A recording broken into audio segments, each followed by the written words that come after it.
Bueno, buenos días a todos e a todas. Damos comezo entonces a esta sesión ordinaria do Pleno co seguinte punto do orde do día. O primeiro punto é aprobar a acta do Pleno de data 14 do 3, que foi unha sesión ordinaria.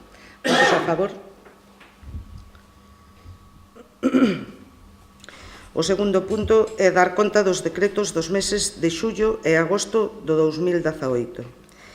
Pasamos ao terceiro punto, que é dar conta dos decretos número 956-2018 de data 4 de xullo, que é designar como sustituta na presidencia do Pleno Ordinario do día 4 do 7 a primeira teniente de alcalde Montserrat García, o número 996 de data 11 de xullo, que é designar como sustituta na presidencia da Xunta de Goberno extraordinaria urxente a Montserrat García Chavarría, o número 1041 de data 17 de xullo, que é designar como sustituta na presidencia do Pleno Extraordinario Urxente do día 18 do 7 a Montserrat García, o número 1068 de data 20 de xullo, que é designar como sustituta na presidencia da Xunta de Goberno Local Extraordinaria Urxente do día 20 do 7 a primeira tenente de alcalde Montserrat García, e o 1086 de data 26 de xullo, que é designar como sustituta na presidencia do Pleno Extraordinario Urxente do día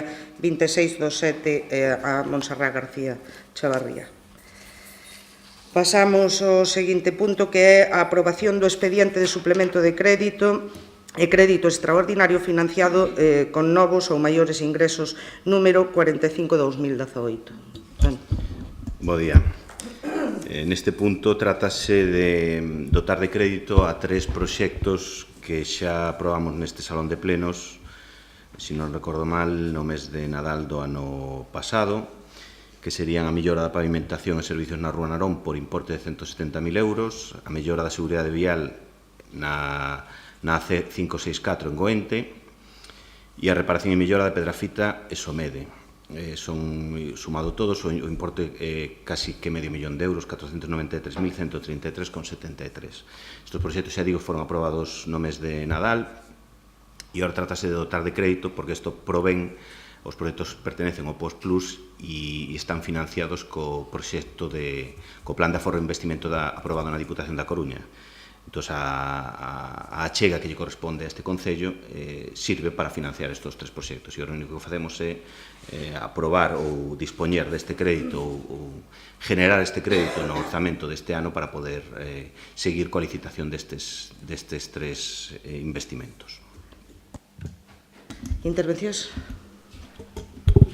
Hola, bons días. En principio, nos abster, porque para que se pudera aprobar, para que se pudera facer isto, tuveron que emitirse 3 informes de intervención, un con observacións. Entón, creemos que se fixerades o que a vos obriga, que é elaborar uns orzamentos todos os anos. Este ano non temos orzamentos, e según pon aquí neste informe de intervención, sería todo máis sinxelo se os orzamentos estivesen aprobados. Tedes maioría absoluta, non aprobaste os orzamentos, parece increíble. Entón, en principio, ímonos abster. Non sei moito que ten que ver a existencia non de orzamentos a hora de xerar un crédito, porque ao ser un préstamo doutra administración, que, como ben sabes, xa me parece que é o segundo plan de aforro e investimento que fai a Diputación, se, digamos, cos remanentes que ten a Diputación, ese remanente se reparte equitativamente entre todos os concellos da provincia. Todos os concellos da provincia teñen aprobados orzamentos ou non, teñen que incorporar este crédito, teñen que generalo en base a ese préstamo que dá a Diputación. Por lo tanto, o feito de ter ou non ter orzamentos para este expediente non ten absolutamente nada que ver, pero, bueno, estades no vosso dereito, faltaba máis de abstervos. Sí, Benecam. Ben, nos no mes de decembro do ano pasado aprobamos a incorporación destas obras ao tema que era o POS. Nos agora vamos a aprobar tamén a solicitude dese préstamo, pero que si nos gustaría deixar constancia tamén é que na hora da contratación ou antes, como debe de ser, os proxectos se revisen. Nos pedíamos, sobre todo, o proxecto que fai referencia a condicionamento de seguridade viaria en Goente, porque polo propio título nos entendíamos que sería máis competencia da COTOP, da Xunta, que non do Concello, por parte de Toni pasouse nos onte o proxecto, estivémolo revisando e, bueno, ainda mantemos dúbidas, incluso maiores, non? Porque, por exemplo, no tema de abastecemento de auga que aparece, ali fálase de que se desdobla ese abastecemento de auga e, sin embargo, só fala de unha delas. O outra parte non sabemos que quere decir, non? Di que se desdoblan dúas por unha parte e a outra non aparece, non? Pois, miralo, aí nos pediríamos que cando menos se lle pasara o proxecto tamén á empresa concesionaria do Servicio de Augas para que poidera valorar tamén ese proxecto antes da súa adxudicación. Entendemos tamén que esa mesma obra vai a necesitar dunha autorización da COTOP, iso que nós entendemos antes de adxudicala, e o que diríamos tamén é que non se pida exclusivamente a autorización de forma escrita, sino que se acuda a propia COTOP tamén para ver a posibilidade de, cando menos, de cofinanciación dese proxecto. Estamos falando que son 270.000 euros sobre os 500.000 aproximadamente, co cal é máis da metade, e aí podíamos ter unha economía que nos podría servir pois, ou para mellorar outros proxectos ou para executar outras obras.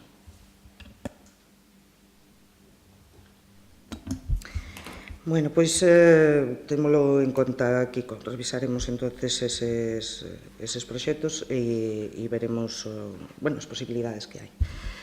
Procedemos á votación. Votos a favor? En contra?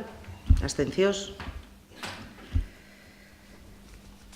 Pasamos ao seguinte punto, que son a aprobación provisional do proxecto de modificación puntual das normas subsidiarias municipais no ámbito da Rúa 8 de Marzo, antes Juan Antonio Suánces. Toni. Si traemos hoxe aquí outra das modificacións puntuais que estamos tramitando.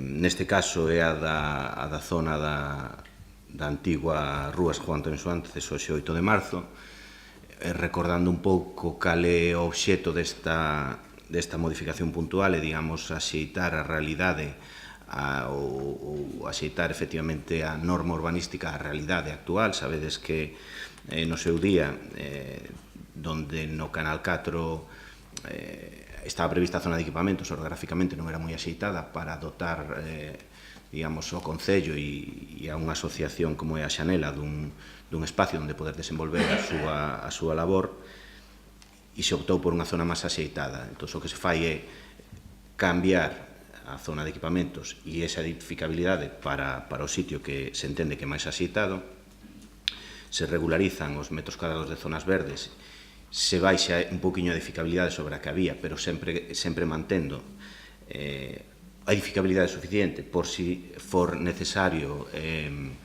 ampliar as instalacións da asociación, que é posible que seña así por en función do número de usuarios que teñan e evidentemente a labor que prestan é impagable, pois se é necesario ampliar as instalacións que haiba capacidade de ampliación.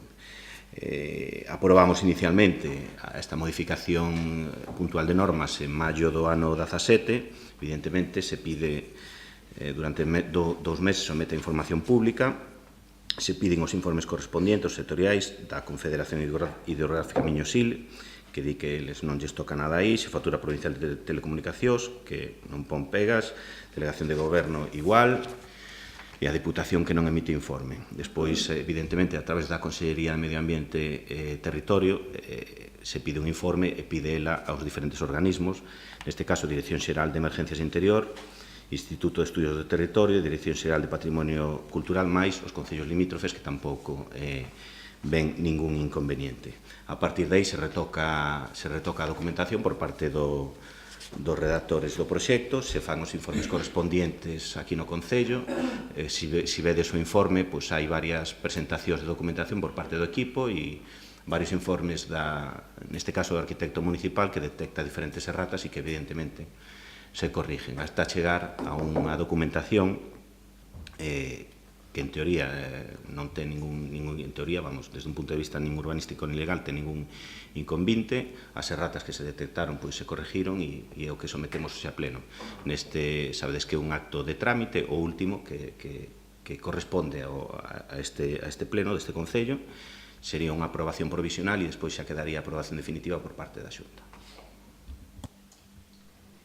Intervencións? María? imos votar a favor porque hai un informe da secretaria favorable que di que se corrixiron os erros que había no proxecto anterior, como ben acabas de explicar. O que sí queremos apuntar é que xa o ano pasado, en maio, cando trouxestedes por primeira vez ao pleno esta modificación, que estaba o alcalde, xa dixemos que o edificio da Xanela necesitaba unhas melloras de accesibilidade, porque están parando en plena estrada os vehículos para que transportan a estas personas, e non creemos que ese sea o lugar máis adecuado para, bueno, que o que teñen para estacionar, pero invaden toda a calzada. Houve un compromiso do alcalde de mellorar esa instalación na máxima brevidade, pero un ano e pico despois segue igual, así que a petición é que o arranxede xa. Ben, agradecer o voto favorable por parte de Xuntos. Evidentemente, acabo de explicar, digamos, a aprobación definitiva desta modificación puntual permitirá facer unha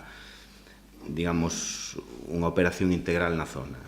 Estamos en contacto coa directiva da Asociación A Xanela, que nos van trasladando, que a labor que desempeñan está tendo unha boa repercusión entre os usuarios e están xa empezando a estar un pouco sustos de espacios e de instalacións. Entón, a idea é, xunto con eles, ver as necesidades que teñen, que máis ou menos xa estemos claras, pero son eles os que teñen que decir que tipo de instalacións prefieren, como e de que maneira. Entón, acordado entre a Xanela e o Concello, se abordará unha actuación integral, entendemos que ao longo do vindeiro ano, para que instalacións señan suficientes de todo punto de vista, non só a nivel interior, para que os usuarios o podan dar servicio a un maior número de usuarios, sino tamén por fora para tratar estes problemas que evidentemente existen de accesibilidade, de aparcamento e de que evitar un peligro ao número de usuarios que hai ali. Venegas. Mira, por o que acabamos de escoitar aí, falade xa entonces da ampliación das instalacións.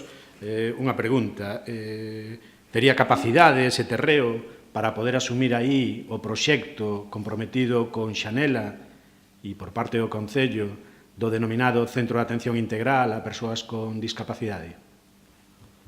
Non che podo decir porque non teño nin idea ahora mismo dos requerimentos de terreo que requería aquel proxecto, pero sí temos claro que vai haber capacidade suficiente para o proxecto actual, é dicir, para o proxecto que se está desenvolvendo ali, a labor que está desenvolvendo a Xanela ali, vai haber espacio suficiente, xa digo, de ser necesario para seguir desenvolvendo a labor actual e, sobre todo, ampliála.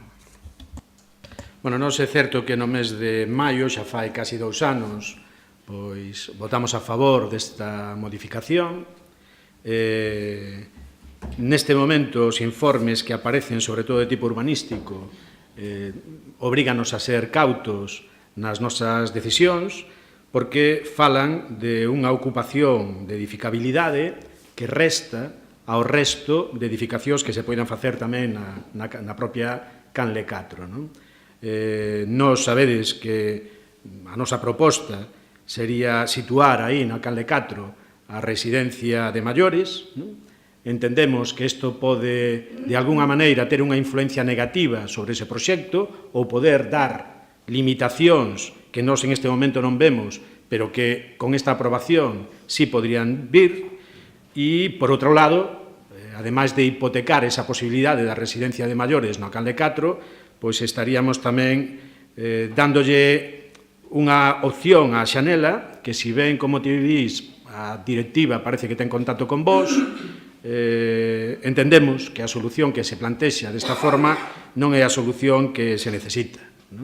Nos defendemos tamén ese centro de atención integral, que vos acollichedes tamén como compromiso, porque é un centro que non se dedica só a dar atención actual, sino tamén de futuro a esos usuarios, que para nós é a maior preocupación tamén, e vemos que desta maneira entendemos que non se lle vai a dar e, ao mesmo tempo, pois, como decimos, vai a condicionar ou limitar as posibilidades de poñer ali nesa zona tamén pois o que sería a residencia de maiores, non? Logo, en principio, vámonos a abster en este punto.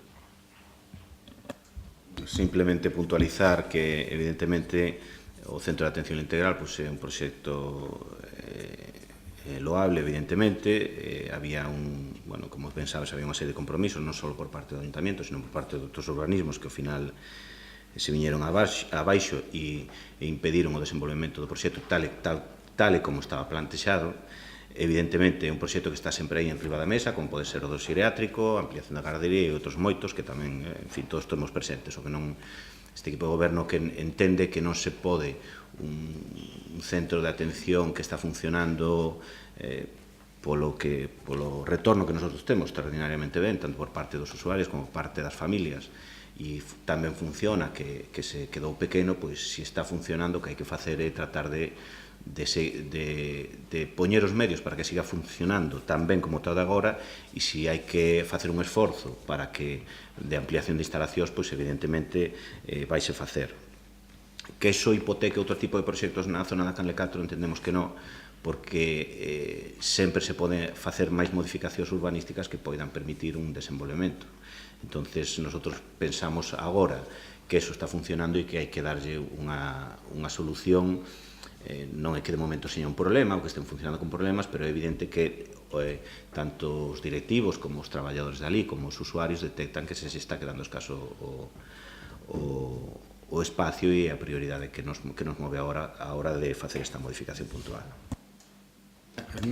Permíteme un momento, que quede constancia que nós non estamos criticando para nada o funcionamento do servicio actual. Non, vosotros facedes... Nos o que decimos é que se hipotecan outros proxectos que nos entendemos que tamén son prioritarios en esa zona e que ao mesmo tempo non se lle dá a solución que necesita ese servicio para as persoas con discapacidade, que nos entendemos que les asumen tamén con ese proxecto integrado, non? Un proxecto que sí, é certo que había compromisos de outras entidades e administracións, pero tamén non é menos certo que asumeu o Concello íntegramente para incluílo no plan da minería. Logo, non era un problema económico o que había ali, e nos entendemos que tampouco é en este momento un problema económico, non? Outra cousa é que de forma provisional se poida seguir atendendo a eses usuarios e usuarias con este servicio co que se están, non? Pero nos entendemos que a solución definitiva, a mellor solución que poden ter e con visión do futuro sería ese centro de atención integral, que entendemos que ali non se vai a poder ubicar por as condicións de edificabilidade que tiña o proxecto en sí, non?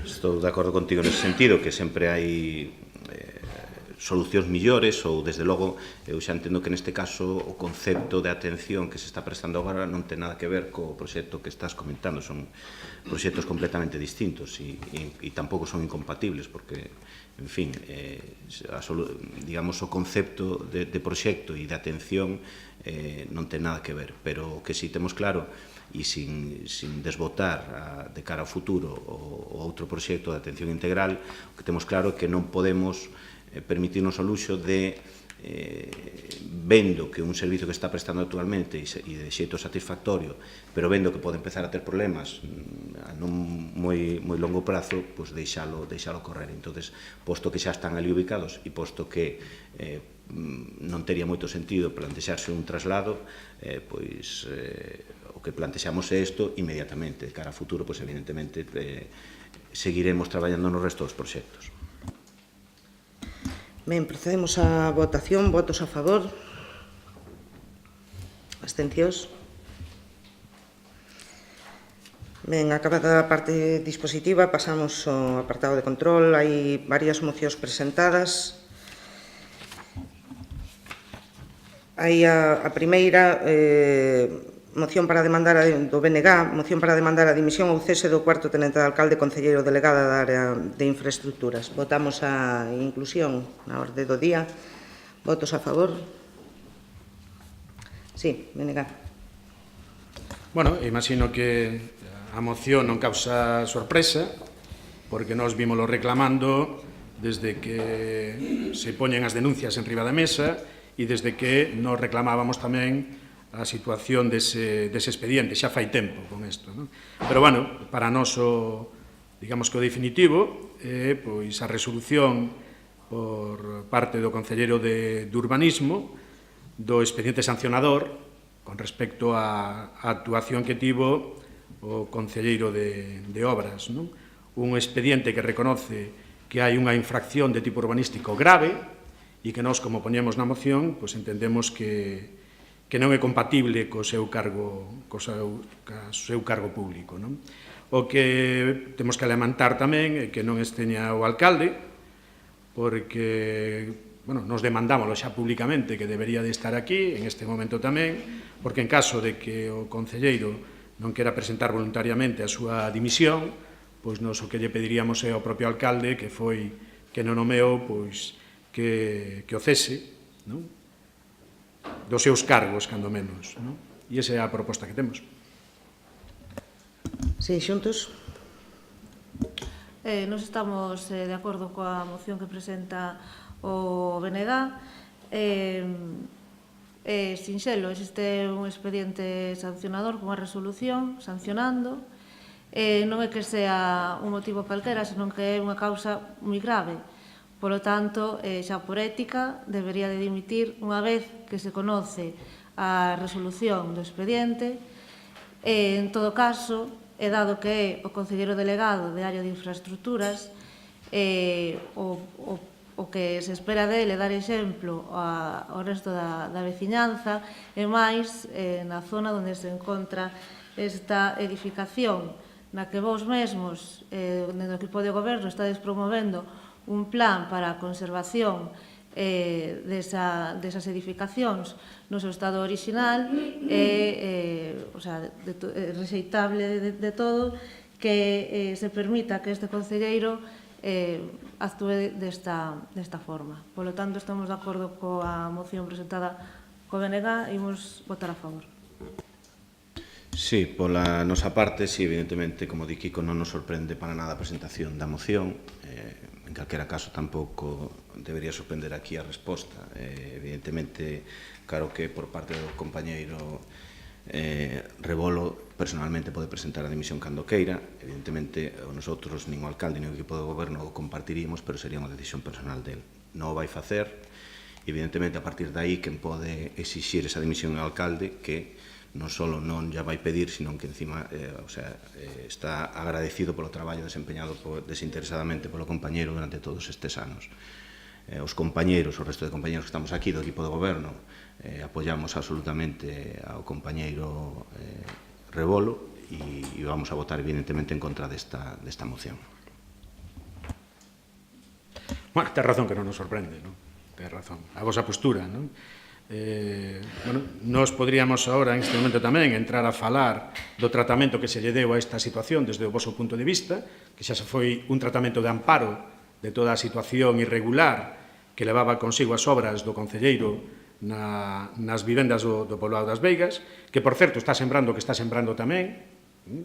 Evidentemente, cando un concelleiro fai esas actuacións, o resto da xente tamén se entende pois con capacidade de poder facer actuacións similares, non? Pero decía que tiveches unha situación de amparo con el desde o primeiro momento, cando negáchedes todo o que despois o propio concelleiro de Facenda pois sanciona, non? Inicialmente negáchedes esas situacións, despois non vos queda máis remedio que asumilas, non?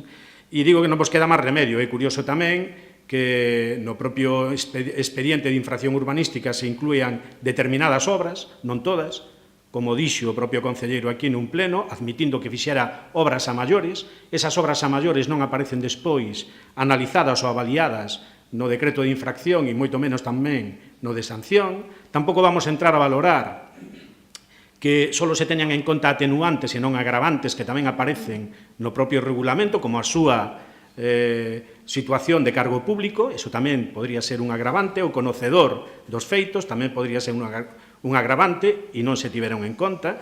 Recordemos que a sanción inicial eran 6.000 euros, que despois se foron rebaixando e quedaron en 300 euros, non? Pero unha infracción grave, non?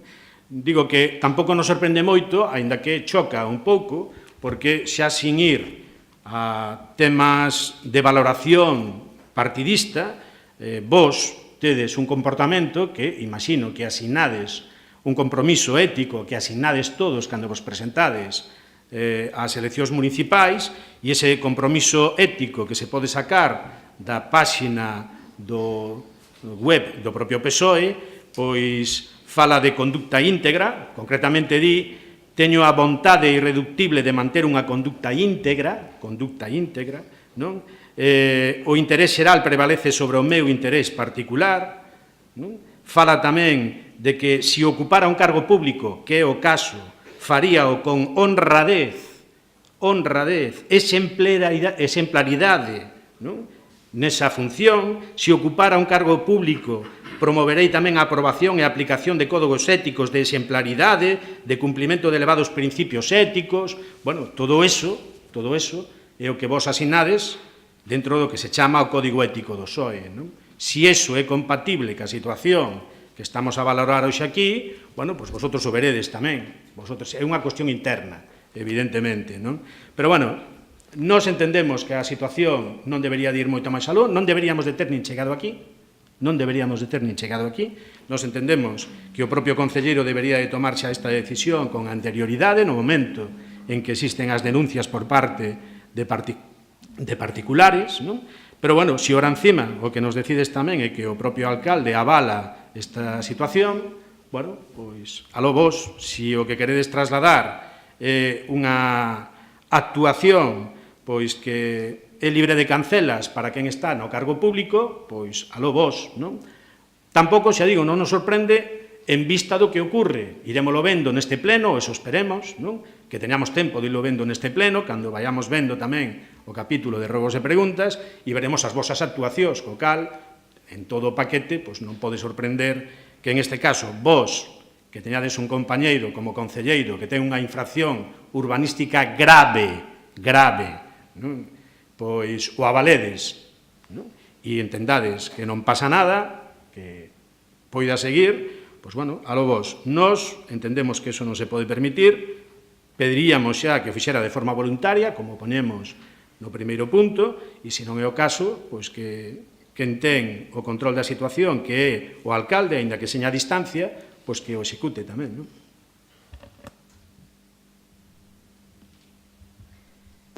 Bueno, procedemos á votación. Votos a favor? En contra? Pasamos á seguinte moción, que é tamén unha moción do BNG, que é moción para a ampliación da Escola Infantil Municipal Barosa. Votamos a inclusión. Votos a favor? Bueno, pois xa o comentamos tamén. Nos vemos a necesidade, cando menos, da ampliación da escola infantil. Se recollemos o que está ocurrindo cas demandas de praza nos últimos 2 anos, vemos que hai algún dos módulos que está completa e que teñen lista de agarda, non? Concretamente os módulos de 2 a 3 e de 0 a 1, non? En determinadas quendas teñen lista de agarda tamén, non? O tema do comedor tamén ten lista de agarda, non? Ou polo menos esos son os datos que suministra o Concello, non? Pois vemos que é necesaria a ampliación da propia escola infantil. Por outro lado, se queremos ir prestando un servicio que favorezca tamén pois, a conciliación, que posibilite tamén a estabilidade, cando menos estabilidade de poboación, que boa falta nos fai, pois entendemos que é un dos servicios que se debe de prestar correctamente. Hai que ampliala e a nosa postura, a nosa posición, é que esa ampliación se acometa de unha forma o máis rápida posible no tempo e con un custe pois, que tamén non seña moi gravoso para o Concello. Mirando as distintas opcións, nos entendemos que ese requerimento cumple perfectamente o edificio denominado do Hospitalillo, que está no poblado das Veigas, que está preto do edificio actual da Escola Infantil Barosa e que, polo tanto, permitiría tamén unha boa xestión, unha xestión axeitada do propio servicio municipal. Non? O único que requeriría sería unha organización distinta, non? Pero cubriría todas as necesidades que en este momento non están cubertas. A limitación, evidentemente, non se nos escapa, a propiedade non é municipal, é unha propiedade privada, xa sabemos que non foi incluída nese famoso convenio dos 75 millóns de euros, que puido ser, pero non foi, tampouco se inclúe no convenio urbanístico con Endesa do Poboado das Veigas, pero, bueno, tamén sabemos que hai a intención por parte do Concello de adquirir esa propiedade, non? Logo, isto non debería de ser un escollo. Aínda así, nós o que estamos propoñendo é que se negocie tamén a colaboración por unha parte de Endesa para prestar ese servicio. Entendemos que encaixa perfectamente dentro do que é a política de responsabilidade social que ten a empresa, ou que polo menos vende a empresa, non? E, por outro lado, pedir tamén a colaboración da Xunta de Galicia, da Consellería e, evidentemente, tamén da Diputación da Coruña, que non debería de ser moi complexa, de que puidéramos ter aí tamén un convenio, unha subvención nominativa e que nos puidera axudar. Pois, véxase caso de campo de fútbol, véxase caso circuito de cars. Nos entendemos que, en este caso, estaría moito máis motivado a ampliación da escola infantil. Xuntos? Sí. A ver, é certo que hai carencia de prazas na guardería, pero é un tema bastante complexo, porque, bueno, como acabas de dicir, o edificio ni siquiera é do Concello nestes momentos. Despois, estás falando dunha ampliación do servicio, un desdobramento, non? Entón, xúrdenos moitas dúbidas en relación, por exemplo, ao comedor e á cociña. Os nenos terían que ir dun edificio para outro para comer no inverno, que chove, todo isto, ou teríase que habilitar, por duplicado, outro comedor e outra cociña. E a partir de isto, quen xestionaría este novo inmoble? A mesma empresa que está xestionando agora, sin contrato, ou outra abriríase a posibilidade de que entrara outra empresa? Non sei, non o temos, xúrdenos moitas dúbidas. Entón, nós o que creemos que é máis necesario é un plan educativo para o pobo, que xa viñemos demandando tanto vos como a nós dende o inicio da legislatura, que englobe todo a capacidade educativa do pobo, incluída a guardería, unha reestruturación de centros. Entón, creemos que isto é máis un tema que se debe de abordar dende o Consello Educativo Municipal, Escolar Municipal, e non dende aquí, porque nós tampouco temos maior capacidade para abordar este tema nestes momentos, porque, como tamén acabamos de decir, o edificio que ni siquiera é do Concello. Entón, ímonos a abster. Intento aclarar as posibles dúbidas que comentas aí que tedes, non? Con respecto á propiedade do edificio, é evidente, non é do Concello, pero, bueno, eso tampouco debe ser ningún escollo, porque se pode negociar, non? Esa propiedade que é o que propoñemos aí, que se negocie con Endesa para que Endesa ceda esas instalaciones para ese uso concreto, non? É unha proposta que nos facemos, non? De todas formas, tampouco debe ser ningún problema. Eu quero recordar que o propio Concello, o propio Grupo de Goberno, xa ten encargado para ali un proxecto básico para un xeriátrico en esa mesma parcela, non só na instalación do hospitalillo, sino na parcela anexa tamén, o cal aínda se vai moito máis aló, non? Bueno, hasta onde chegamos tamén van a encargar o proxecto xa de execución, non? O cal, pois ese non debe de ser un problema insalvable. Segunda parte, como faríamos? Desdoblaríamos comedor e tal, xa digo, é un tema de organización, pero trasladando por módulos chegaría. É unha opinión persoal, aí para eso están os técnicos que serían que non terían que resolver, non? Pero, bueno, eu quero entender que a escola infantil actual non se pode ampliar, ten esgotada a súa edificabilidade, non? E o que quero entender é que non vamos a desbotar ese servicio, non?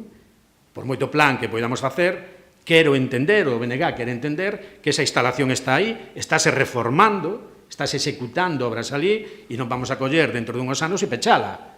Digo eu, non? Esa instalación habrá que aproveitala. Por iso nos proponemos que noutra instalación que está a escasos metros poidamos ampliala, se poden repartir ali por módulos, o servicio da cociña, do comedor, irá a donde máis demanda teña, nos edificios.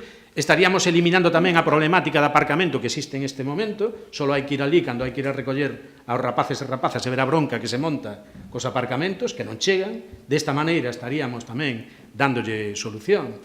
E respecto ao tema da xestión dese servicio, bueno, vos mesmos o comentades, non? É un servicio que leva, pois, se non recordo mal, desde o 2015, 2016 ou algo así, sin contratación, logo hai no que sacar a contratación, bueno, pois se somos áxiles e apuramos, sacaríamos todo o servicio xa, a ampliación, a contratación, e sería a mesma empresa que nos estaría xestionando, non?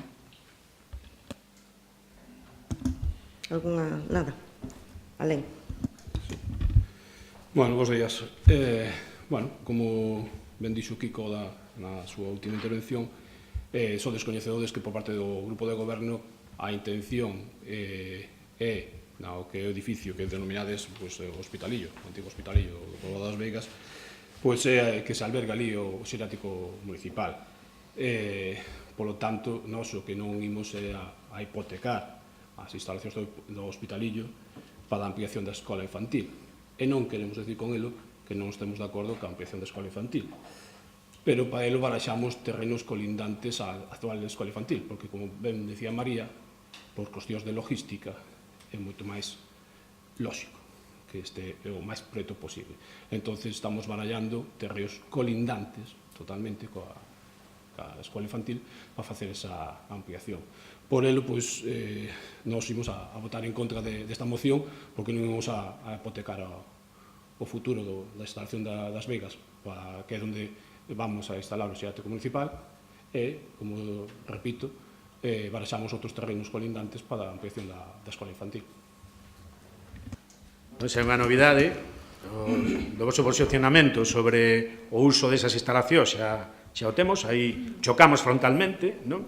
Gustaríanos tamén que pulsarades a opinión dos posibles usuarios para ver onde se pode localizar ou cal é a mellor ubicación para eles do centro de maiores, non? Nos xa dimos motivos sobrados para escoller a opción do Can de Catro, non? Que entendemos que non reúne a zona das Veigas, non? Pois a súa proximidade ao centro de saúde, a súa proximidade a unha zona de esparcemento e ocio, a súa proximidade a zonas de superficies tamén comerciais, entendemos a súa proximidade ao propio centro do pobo. Para nós a ubicación do centro de maiores, da residencia, estaría na Can de Catro, na parcela municipal, evidentemente, non hai máis dúbidas. Bueno, vos entendedes que non debe de ir aí, non? Pero, bueno, esa opción de barallar terreos colindantes para ampliar a escola infantil, colindante, que quere dicir? Porque o Hospitalillo podemos entender que é colindante, non? Non hai tanta distancia entre un e outro, non? Ou por colindante temos que entender que son barracós de vivendas que hai agora actualmente. Podes aclararnos esa opción? No, estás dicindo que está desbarallando outras alternativas de terreos colindantes para ampliar a escola infantil. A que terreos colindantes te estás referindo? Colindante ca propia escola. Hai terreos colindantes ca propia escola, é dicir, limitando ca propia escola, que poden estar a disponibilidade para ampliación. Pero que están ocupados actualmente por vivendas, non? Sí. O sea que vos iríades entonces a coller vivendas para ampliar a escola infantil ali. Bueno, é unha novedade, vamos avanzando nas vosas propostas, bueno, un pouco caóticas, non? Toni outro día na comisión decíanos que a vosa proposta era se hai que ampliar a escola infantil vamos a ir a un edificio totalmente novo, é dicir, desbotamos a que temos actualmente e construímos un edificio novo. Bueno, é unha visión. Agora xa está desbarallando vivendas colindantes. Bueno, solo pedirvos que en calquera caso tomedes unha decisión, porque para nós a ampliación da escola infantil é algo que ten urxencia e que lle pode dar moitos beneficios, non? É unha das prioridades que se debería de acometer. Claro, se vos andades, bueno, un pouco etéreos en esa situación, pois preocúpanos bastante máis xa, non? Bueno, nós vamos a votar a favor. Nós vemos a escola infantil no Hospitalillo e vemos a residencia de maiores na Can de Catro. Que eu insisto, creemos que as dúas son necesidades que existen, pero máis imperiosa é a creación do xeriátrico no Hospitalillo e a ampliación da escola infantil en terreos colindantes. Ben, procedemos á votación. Votos a favor? En contra? Abstencións? Pasamos á seguinte moción, tamén do BNG, que é a moción para a posta en marcha do servizo de xantar na casa. Hola, bon día. Vémonos a moción, como xa estades vendo, é unha moción para posta... Bueno, votamos primeiro a inclusión. Sí, perdón. Sí, perdón. Votamos a inclusión, votos a favor. Bueno, como dicía, é unha moción para a posta en marcha do servicio xantar na casa. Nos dos puntos que inclúe a moción, por un lado, estaría solicitar do Consorcio Galego de Servicios de Igualdade e Benestar a implantación do seu programa Xantar na Casa no Concello das Pontes mediante a asinatura do correspondente convenio. E o punto número 2 é facultar ao alcalde para o desenvolvemento do presente acordo. Sí, xuntos. Parecenos unha boa medida e imos votar a favor. Alén. Ben, imos a votar a favor desta moción, pero para elo pido unha engádega á moción, un primeiro punto, no cual sería avaliar o que sería a demanda real do servicio por parte dos servicios sociais municipais. Justifico porque, como ben sabedes, este programa non está dirixido á poboación en xeral, senón a uns colectivos moi específicos. Entonces, para a firma do convenio, postos en contacto co consorcio e tal, exigen un número mínimo, hai que facer entonces facer un estudio, porque a través do servicio de domicilio municipal estáse prestando, é dicir, a aqueles usuarios que temos 180 usuarios aproximadamente en servicios de domicilio municipal, e hai un número, non teño concreto, pero non me dou tempo a eso, pero un número mínimo aos que realmente se está facendo a comida, senón a diario, prácticamente a diario, e eso. Entonces, habría que mirar cales destes estaban interesados ou posibles outros usuarios, pero como son colectivos moi concretos, pois prefiro facer unha avaliación das necesidades reais. Ben, nos entendemos que é algo positivo a implantación do servizo. Entendemos que tamén que haxa un maior ou menor número de usuarias, de persoas usuarias do servicio tampouco impide que se implante. Hai concellos nos que está funcionando de xeito moi positivo para as persoas usuarias do servicio, con 4 ou 5 persoas usuarias parecenos ben que fagades un estudo, pero sí que nos gustaría que se puxera unha data, un plazo para que non nos demoráramos no tempo. Entonces non sei... Un par de meses mínimo, porque as técnicas de minimizar xa che digo, hai 180 usuarios actualmente, eso non se pode unhas semanas, hai que falar cos usuarios. Ben, pois para o próximo pleno ordinario, se vos parece ben, que tocaría no mes de novembro, podemos voltar a traer este tema. Bueno, o intentamos, pero como che di Alén, depende dos servicios sociais, dos traballos técnicos. É que sempre comprometerse aos prazos é o que vos digo sempre. Non podemos comprometernos de algo que non podemos ter o control sobre iso, non? Pero, bueno, facemos a engádega, se vos parece ben, e entón votamos a favor. Votos a favor, entonces, con eso, unanimidade. Pasamos á seguinte moción, tamén do BNG, que é moción por unha maior rendabilidade social e económica das axudas de emerxencia social. Votamos a inclusión, votos a favor.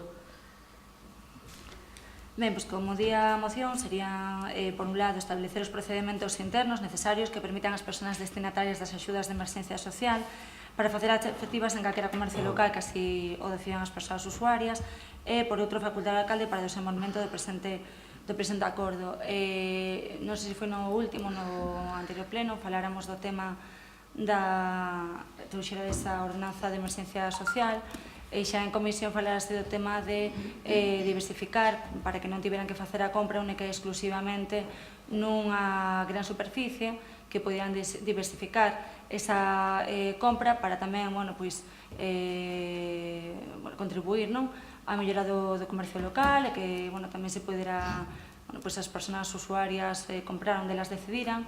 Isto por un lado, e tamén outro do que se falaba era o tema da tarxeta monedeiro, de en vez de ter que presentar eles os tickets da compra nesa superficie, que pudieran con esa tarxeta monedeiro, que sería recargada polos servicios sociais, facer a compra cando quixeran e como quixeran, do modo que tamén dignifica as persoas usuarias. Entón, por iso traemos agora esta moción. Xuntos.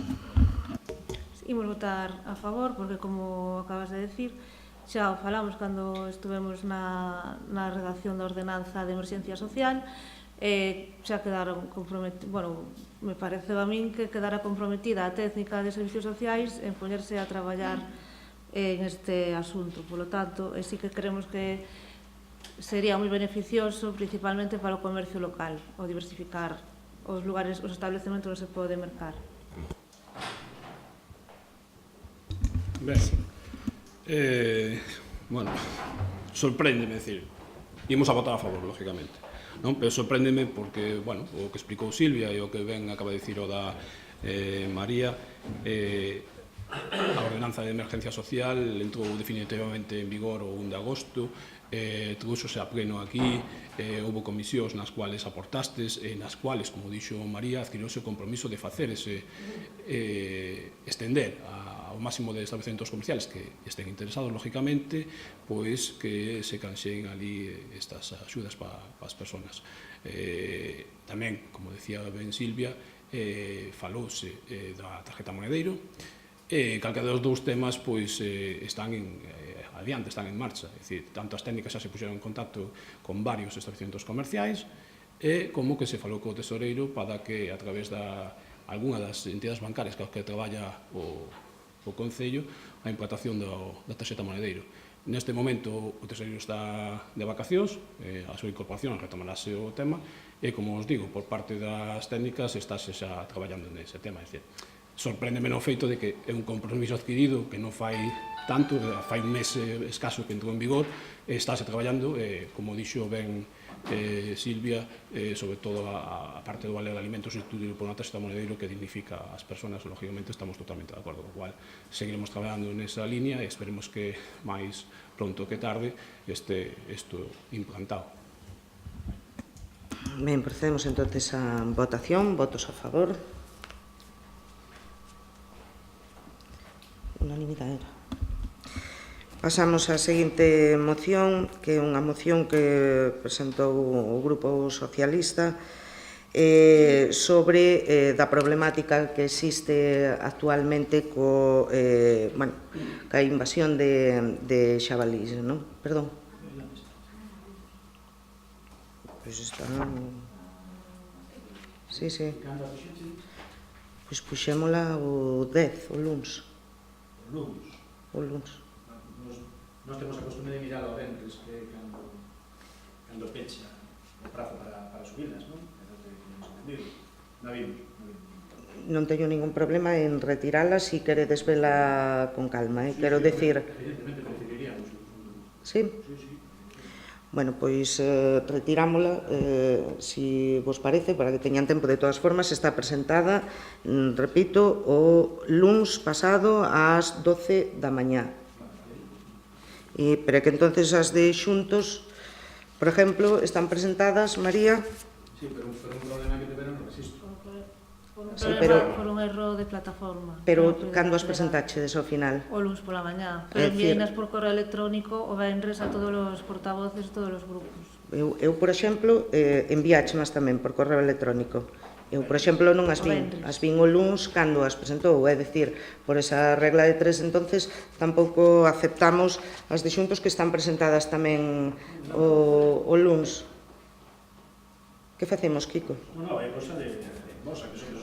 Non, pero quero dicir, non quero obrigarvos a tratar sobre unha moción que non lichedes, pero que, repito, está presentada dentro do luns, en legal plazo e sin eso. É dicir, pero tampouco teño ningún problema, quero dicir. Non se a queredes tratar, non temos problema, evidentemente, como a conocemos, vámonos a este punto, xa está. Pero por ese motivo, porque non conocemos. Bueno, pois a retiramos e a traemos ao seguinte pleno para que poidades estudiala en profundidade. En calquer caso, decir eso, que se trata dunha moción pola problemática que hai nos cultivos, sobre todo coa poboación de xabaril, non? Entonces, para instar a que se faiga un censo sobre o número de xabarils, que se poñan en marcha medidas urxentes para solucionar un pouco este problema e que poidan poidan os afectados ter algunha compensación económica e que se trate de forma seria esta cuestión, non? Pois tal e como di, se van esos 3 puntos no acordo, nos estaríamos dispostos a Bueno, aprobarla. Non sabemos a introducción, pero leva, decidimos se a incluímos ou non. No, oye, pásame unha copia e mentres vamos tratando o resto, se queredes. Pois veña, toma, debendo, pasamos á seguinte. Dime. No, hombre, non pasa nada.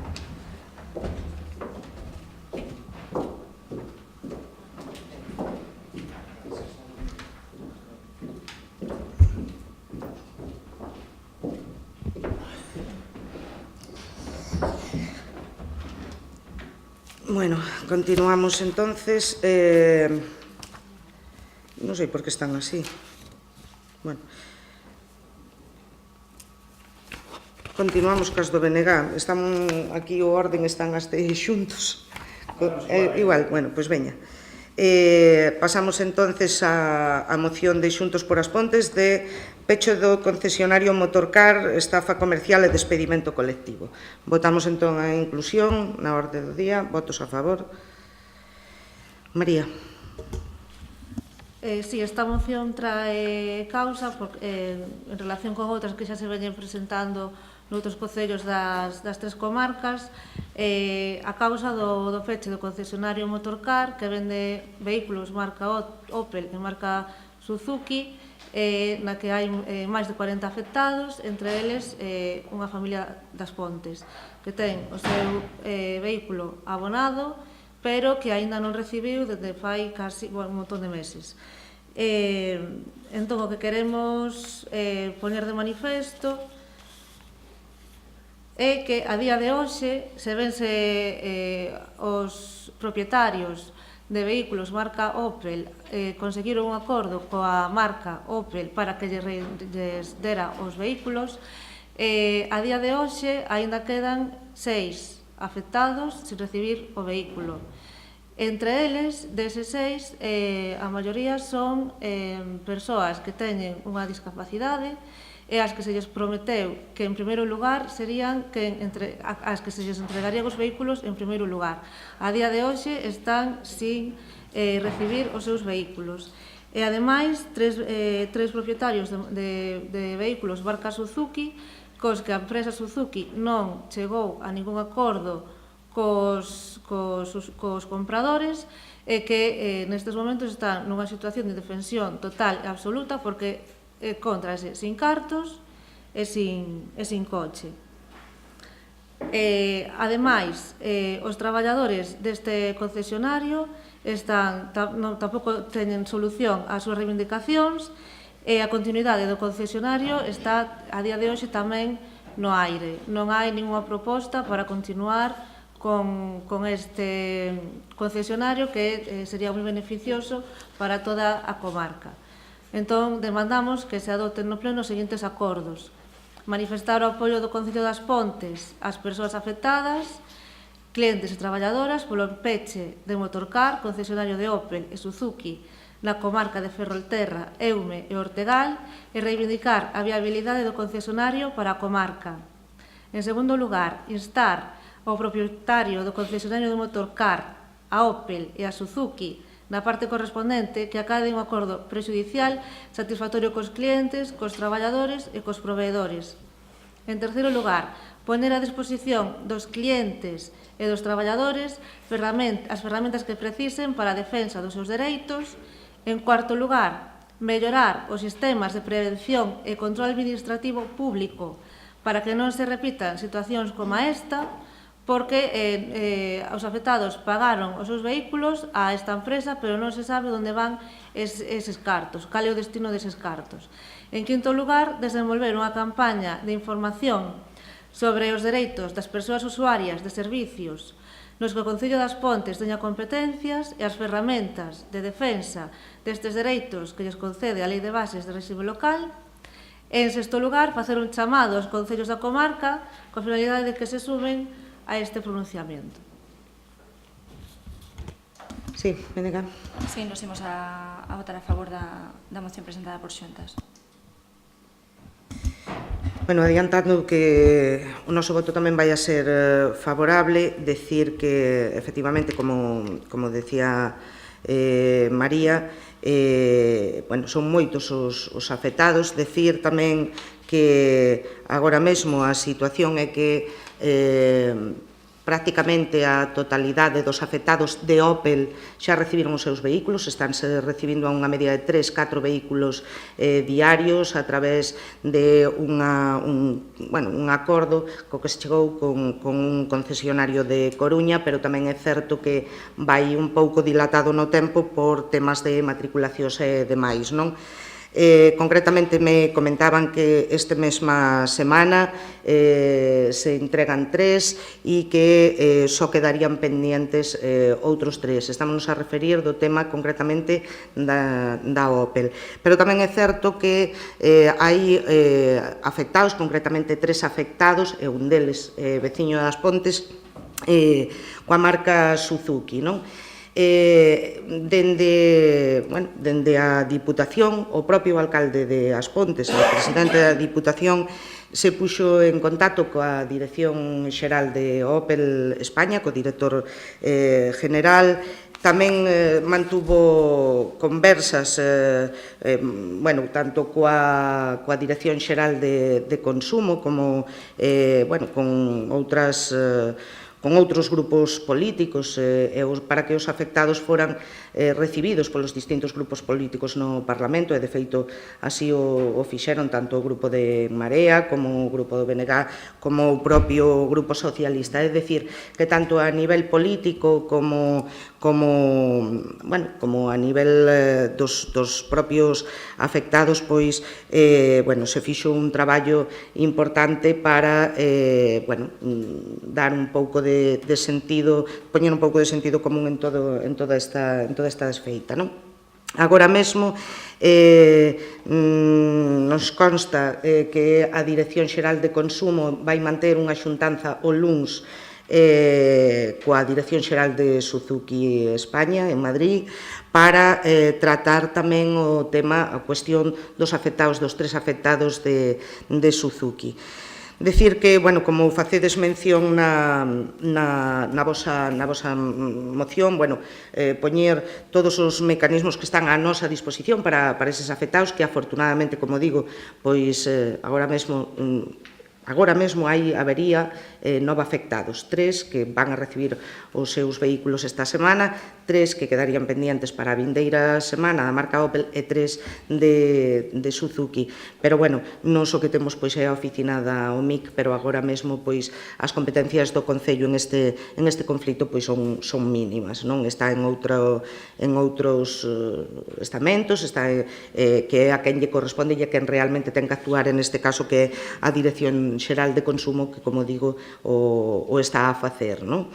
Entón, non obstante, a nosa solidaridade total e absoluta, e o noso apoio total e absoluto, tanto cos afectados como cos proveedores, como cos propios traballadores deste concesionario, e, polo tanto, ese é un motivo polo que imos apoiar esta moción máis alá dos puntos que, como digo, non temos competencias ou as que temos agora mesmo neste caso concreto pois non son as suficientes e está xa en outro estatus, non? En calquer caso, repito, o noso voto vai a ser favorable. Procedemos á votación. Votos a favor?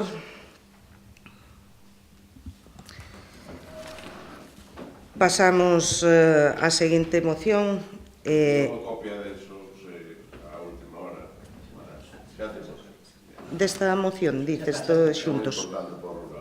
Sí, ben.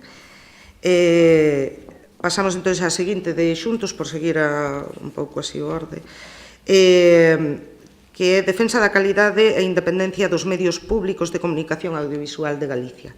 Votamos a inclusión, votos a favor. Sí, María. Pois esta moción tamén ven con outras que se están presentando por toda Galicia e que en defensa das movilizacións, en apoio ás movilizacións que están facendo os traballadores e as traballadoras da Televisión de Galicia, da Radio Televisión de Galicia, en defensa dos seus postos de traballo e da súa liberdade de prensa. A moción, por encima, así, ven dicindo que o persoal da Radio Televisión de Galicia ten denunciado control e manipulación por parte do Goberno galego amparado no feito de que non se desenvolve a obriga legal de crear un Consello de Informativos que vele pola obxectividade. Un exemplo flagrante é o tratamento que se lle deu últimamente, no ano pasado, á vaga de lumes que tiveron lugar en toda Galicia, con a omisión de información na cobertura, sobre todo nos primeiros momentos. Todo este proceso prodúcese nun contexto de conflictividade laboral e reducción de persoal fixo, así como a aposta pola externalización da produción audiovisual, reducindo a mínimos a produción propia, con infrautilización dos medios propios e apostando pola chamada produción propia externalizada. Tamén se reduceu o orzamento na dobraxe e o que afecta moitísimo máis aínda a respecto da lingua, que alertan dun progresivo desmantelamento da promoción do galego por parte da corporación, que se manifesta na carencia de programación divulgativa específica en un departamento lingüístico tan esganado que dificilmente pode asumir a supervisión da produción externa que chega ao centro emisor, ao tempo que ofrece soporte ao persoal propio. Ademais, o control gubernamental sobre os medios de comunicación público é tal que chegou incluso a provocar a desaparición dun programa que seguro coñecedes, que é o Diario Cultural, e tamén se suprimiron as desconexións territoriais e agora todo o tratamento das informacións locais se leva dende San Marcos, dende Santiago. O que implica isto? Pois un aumento do control informativo, sobre todo en temas de ámbito local, e máis aínda agora, coincidencia, que se aproximan as eleccións municipais e teñen todo moitísimo máis controlado. Tamén se produciu a dimisión de dous xornalistas que presentaban o telexornal da noite, Beatriz Moyano e Alfonso Hermida. Todo isto porque o PP, non contento con converter cada telexornal nunha publireportaxe sobre as súas accións, ademais iniciaron unha campaña de represión sobre estes traballadores por atreverse a discrepar do todopoderoso Feijóo, a quen parece ser que non lle gusta escoitar moitas verdades. Nós creemos que a televisión e a radio deben de estar para informar a veciñanza, non para facer propaganda da actividade do goberno a conta de silenciar todas as demais opcións. Por iso, solicitamos deste pleno que se adopten os seguintes acordos. Trasladar o apoio ás mobilizacións do personal da Radio Televisión de Galicia en defensa dos medios de comunicación públicos de calidade e independentes e trasladar á Xunta, ao Parlamento de Galicia e á Radio Televisión de Galicia a necesidade de que se renove canto antes a dirección da Radio Televisión de Galicia e se cree o Consello de Informativos, tal e como dispón a Lei de Medios Públicos de Comunicación Audiovisual de Galicia.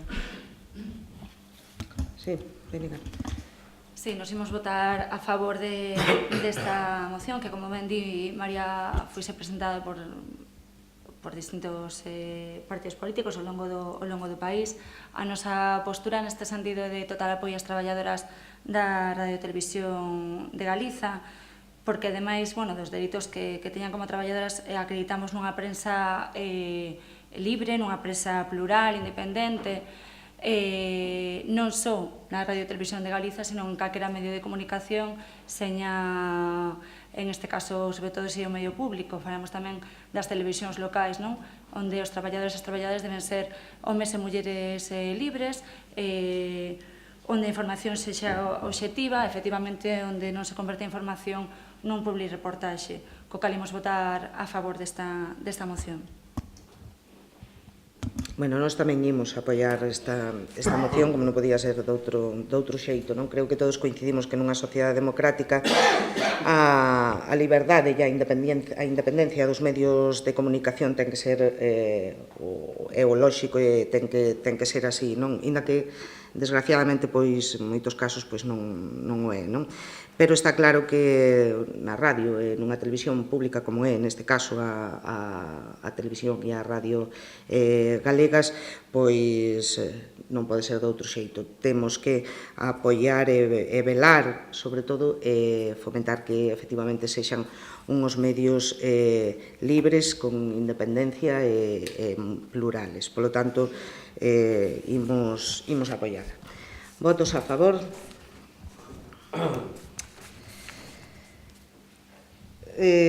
Paso á moción do PSOE. Leiche dela, incluímola, non a incluímos? Sí, ben, pois procedemos entonces a votar a inclusión. Votos a favor da inclusión. Bueno, vou a leela para que non haxa ningunha dúbida ao respecto, e di así: os habitantes dos concellos das comarcas de Ferrol, Eume e Ortegal asistimos con moita preocupación aos continuos estragos producidos polo xabaril, que está ocasionando graves problemas económicos, ambientais, sociais e tamén de seguridade viaria nos nosos territorios, especialmente nas economías rurais das familias e das explotacións gandeiras e agrícolas pola desfeita nas fincas e nas colleitas. Danos económicos producidos nos cultivos e prados, impedindo a sega ou o ensilado, ou tamén nos froitos como a castaña e outros.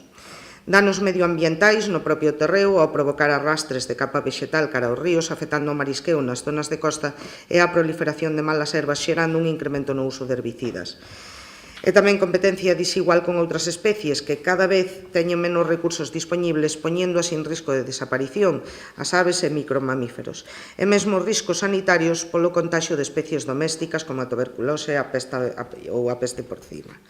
A maiores prodúcense danos en bens públicos de xardinamento e zonas deportivas e incluso problemas de seguridade viaria con motivo dos atropelos que se producen ao atravesaren as estradas e camiños rurais, provocando o incremento tamén das primas dos seguros das persoas que residimos nestes contornos. Estes ataques do xabaril teñen como consecuencia un enorme incremento dos custos nas explotacións agrícolas e gandeiras profesionais que quedan, tanto no referido á da alimentación como ás necesidades de cercas, tanto convencionais como eléctricas, provocando o abandono dos cultivos tradicionais por falta de rendemento e desesperación dos titulares das explotacións. Ante estes acontecementos, as persoas danificadas estánse dirixindo aos concellos como a administración máis próxima, expresando as súas inquedanzas por mor destes ataques que poñen en peligro a súa sustentabilidade económica. Certamente, a situación de hoxe en día ten como antecedentes o excesivo incremento da poboación dos xabarís, un mamífero con grande capacidade de desplazamento e adaptación a todo tipo de hábitats, todo elo facilitado polo abandono das terras e do medio rural, así como pola escasa incidencia do único depredador natural que ten, que é o lobo. Esta realidade non foi acompasada de medidas proporcionais e eficaces de control que permitan unha convivencia equilibrada e sostible desta especie animal con outras especies e coas actividades económicas, sociais e medioambientais do noso contorno. No Concello das Pontes, algo que dentro do ámbito do Concello, repito, como en toda a contorna, pois é algo moi habitual, é algo que preocupa moitísimo non só os agricultores, senón a veciñanza en xeral. Por iso traemos esta moción a este pleno cos seguintes puntos. O Pleno do Concello das Pontes instar a Xunta de Galicia a, primeiro, realizar a maior brevedade posible un censo da poboación do xabaril e a súa distribución nas distintas comarcas de Galicia. Segundo, redactar e poñer en marcha de xeito inmediato un plan de xestión do xabaril para estabilizar a súa poboación de xeito consensuado cos distintos sectores afectados. Terceiro, elaborar urxentemente un mapa de danos para o territorio galego onde figuren por concello e comarcas os cultivos afectados e a superficie afectada, algo que a día de hoxe non hai e, polo tanto, é imposible de saber realmente que cantidade de terreo está afectada ou as perdas que se levan a cabo nos distintos cultivos. E, por último, abrir unha liña de axudas económicas para facer fronte aos danos que ocasiona nas distintas explotacións e nos cultivos. María. Nos engadiríamos outro apartado que diría así: o Pleno do Concello das Pontes insta a Endesa a adoptar as medidas necesarias para que a poboación de Xabarín, na Entulleira, non cause danos nin invada a calzada, se fora posible. Porque como coñecemos que a escombrera está privada, propiedade privada de Endesa, non se pode entrar, e aí é onde hai unha gran poboación de todo tipo de animais, Endesa debería de facerse cargo de telo un pouco máis controlado, polo menos que non invadan a estrada. E polo demais, este é un problema que teñen que asumir varias administracións, pero tamén é necesaria unha reflexión máis profunda do que se está a facer co medio ambiente e co abandono do rural. Parecenos ben que se tomen estas medidas, pero tampouco son suficientes. Non é a única especie que está causando danos. Tamén nos gustaría saber, xa de paso, se dende agora que estades no goberno do Estado, se estades facendo algo para combatir a velutina e se tedes pensado, ou se sabedes, teñen pensado declarala como praga, porque tamén é unha especie que está causando bastantes perxuicios. Sí, Venega.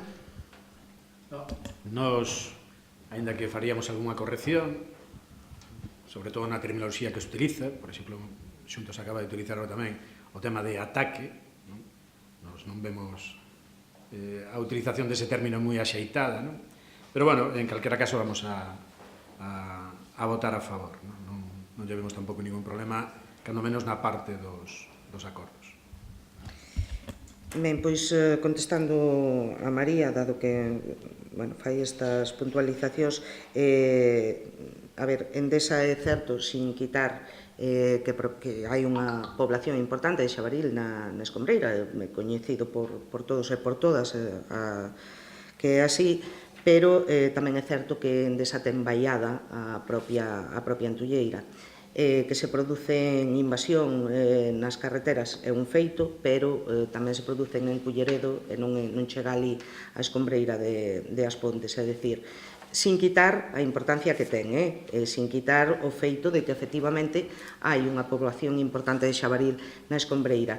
Pero sí que é certo que, como é precisamente unha propiedade privada, con esta moción xa estamos a instar a Xunta para que se faiga ese control da poboación do xabaril, sexa na escombreira, sexa en calquer outro sitio, é dicir, é a Xunta que ten que actuar en ese sentido e é a Xunta que ten que tomar o control desta situación que agora mesmo está totalmente descontrolada, non só nas Pontes, repito, senón en toda a comarca e en todo Galicia. É algo habitual ver as queixas en calquer zona de Galicia por parte de particulares e por parte de propietarios de explotacións que día sí e día tamén teñen ataques de xabaril nos seus cultivos. Polo tanto, repito, ten que ser a Xunta a que faiga iso. Polo tanto, creo que con estes puntos que facemos constar na moción queda perfectamente cuberto que tome o control de toda esta situación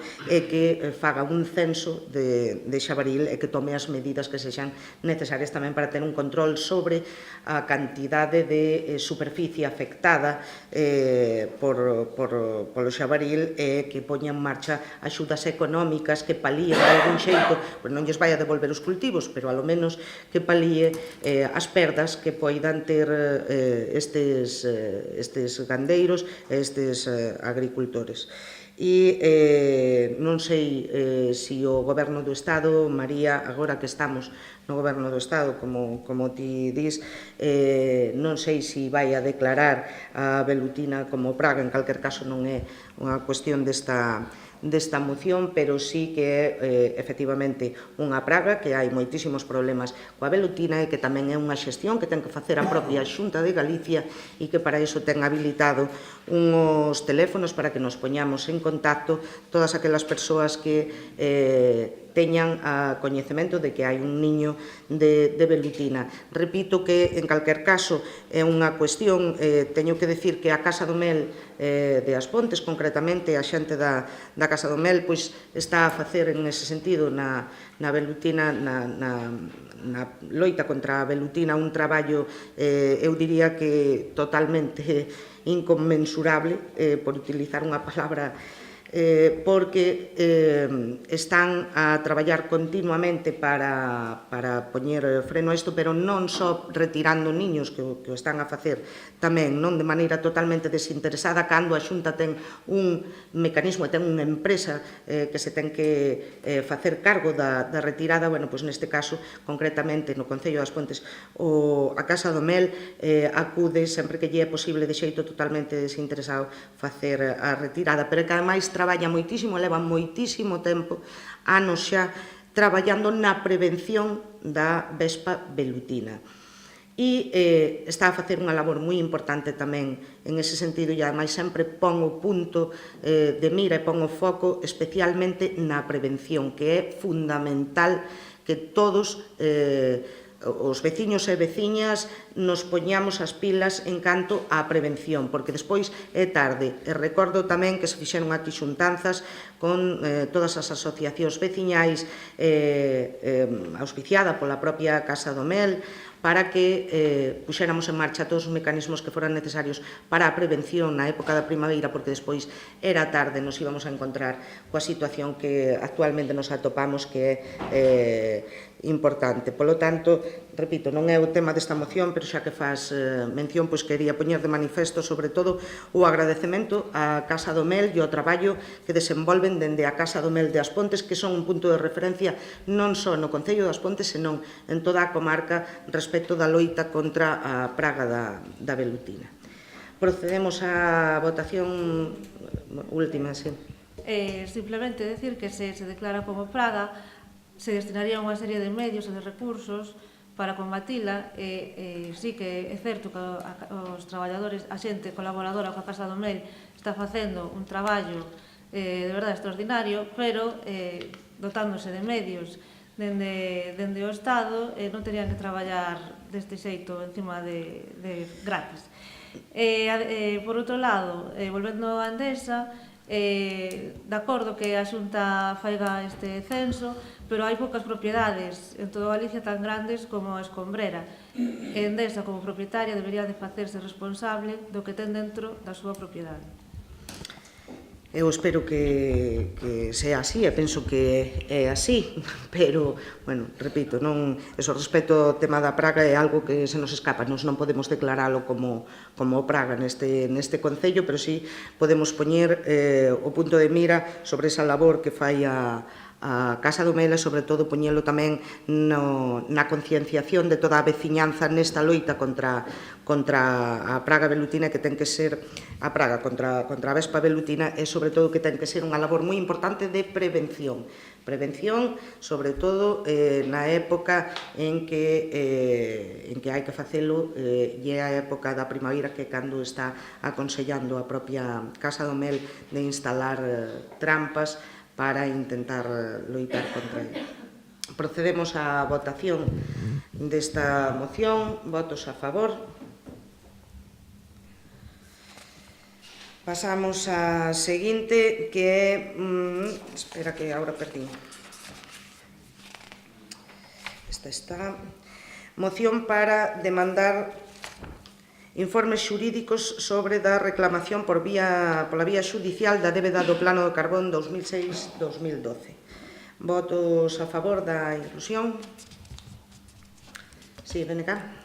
Bueno, acabamos de debatir unhas cantas mocións sobre aquí, donde, bueno, pues por un lado estábamos apoiando aos afectados e afectadas polo de Motorcar, donde se acaba de falar de que hai unha persoa afectada das Pontes por parte da responsable do PSOE municipal no Concello, pois acabase de dar tamén unha serie de indicacións das actuacións que tivo o que levou adiante o alcalde das Pontes, á vez tamén presidente da Diputación, que falou con varios directores xerais, desde Suzuki a Opel. Non, vouche a corregir, porque despois consta en acta e non quero que... como falou, mantuvo conversa co director xeral de Opel, co de Suzuki non. Se van a poñer en contacto, pero non só o alcalde das Pontes, o presidente da Diputación da Coruña, senón a propia Diputación, distintos compañeiros e tamén o propio Grupo Socialista. Para aclarar, para que non... Bueno, acabamos de aprobar ahora tamén unha sobre os ataques do Xabaril, pero nos preguntámonos, xa desde fai tempo, que actuacións son as que está desenvolvendo o goberno municipal, léase o alcalde das Pontes, para defender os intereses de 10.300 ponteses e pontesas, según os datos do Padrón, 10.300 afectados e afectadas no caso do plan da minería, donde o Estado sí está atacando realmente os intereses deste pobo, cando, pois, como sabedes, deixou de executar un total de uns prácticamente 54 millóns de euros no Concello das Pontes.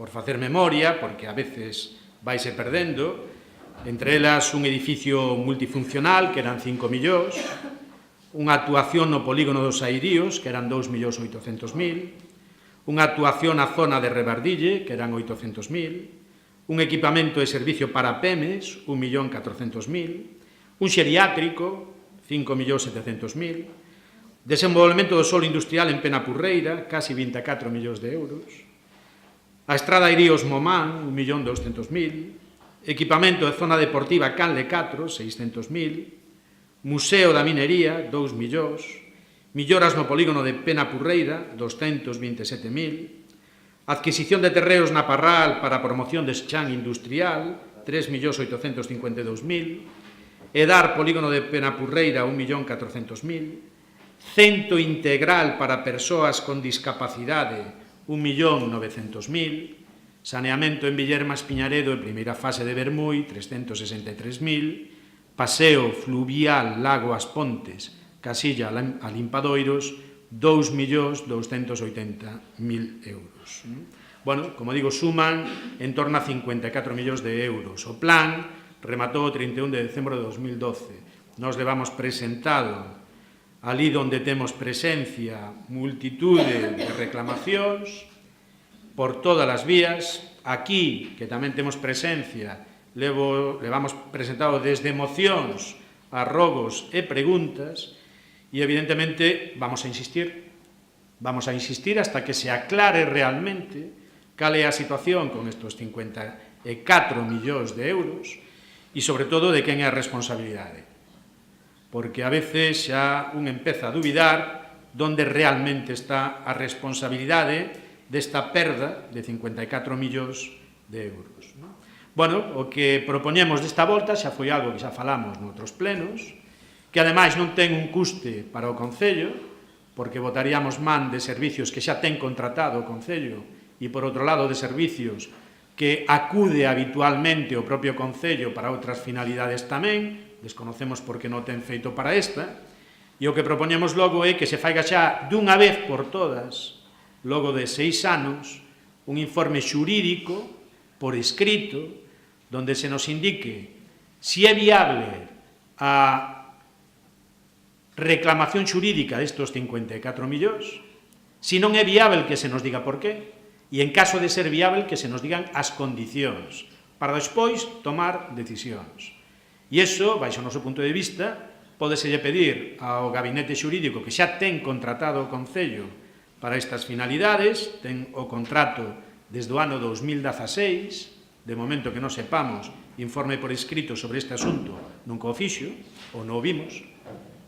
E, por outro lado, pedimos que se lle solicite tamén á Diputación da Coruña, aos servicios xurídicos, donde acude, como digo, o Concello con certa regularidade para outras finalidades tamén, pero para esta, que non sepamos, non ten feito.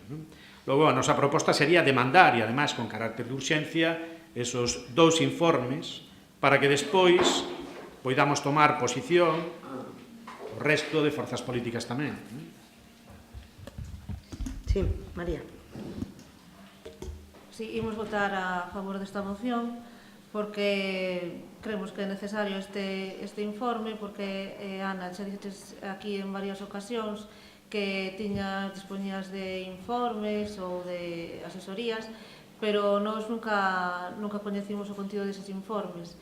Entón, si que vemos necesario que se faiga se o fai Calixto Escariz mellor e se pode outra Diputación para contrastar, pois tamén moitísimo mellor. Bueno, sí, bos días. Antes de nada, e despois de escoitar a exposición de Kiko, me gustaría, máis que nada, para telo claro, a que te refires con que dubidades de quen é a responsabilidade de que eses 54 millóns non se executaron. Pois mira, en principio temos que a responsabilidade parecenos clara e evidente tamén por parte do Goberno do Estado, de quen estaba en ese momento do Goberno do Estado. Pero nós vemos tamén unha responsabilidade vosa en non ter reclamado isto por outra vía e ter que chegar a esta altura nós aquí pedindo que se fagan informes xurídicos logo de 6 anos. Logo de 6 anos. Quero dicir, nós non vemos ningún avance desde que o levamos reclamando en este tema pola vosa parte. Nunca. Logo, algo de responsabilidade tamén teredes.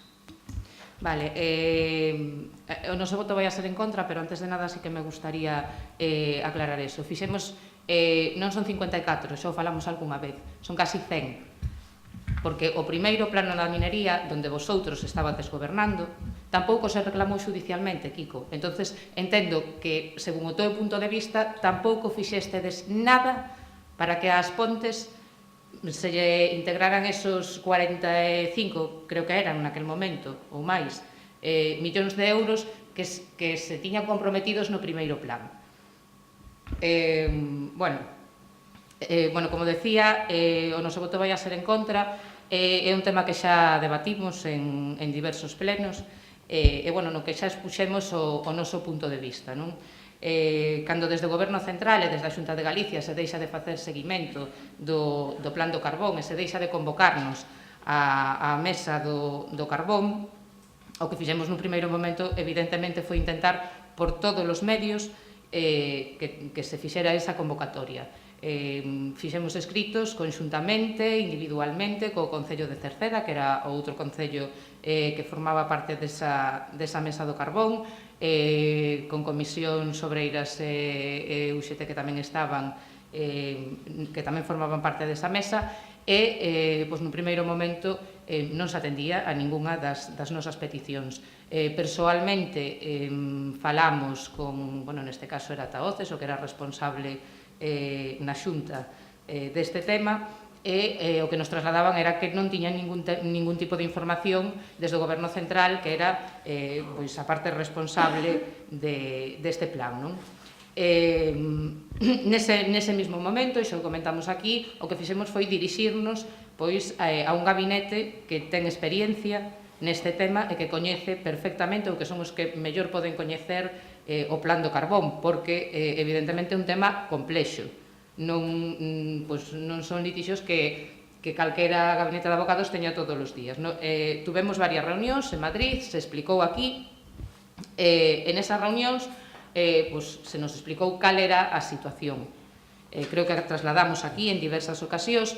Nese momento tomamos a decisión, e así o dixemos no pleno seguinte, en varios plenos, de non abrir unha vía que supoñía un coste moi elevado e que nos iba a meter nos xuzgados durante anos sin ningunha garantía firme de que se nos foran a abonar esos 54 millóns. De feito, antes que facías un recordatorio de todas as infraestructuras que se presentaron ao plan da minería, moitas delas se pode ver que xa ou se executaron ou se están executando, porque evidentemente non vamos a paralizar o Concello porque desde o Goberno central non leven a cabo os seus compromisos co plan da minería.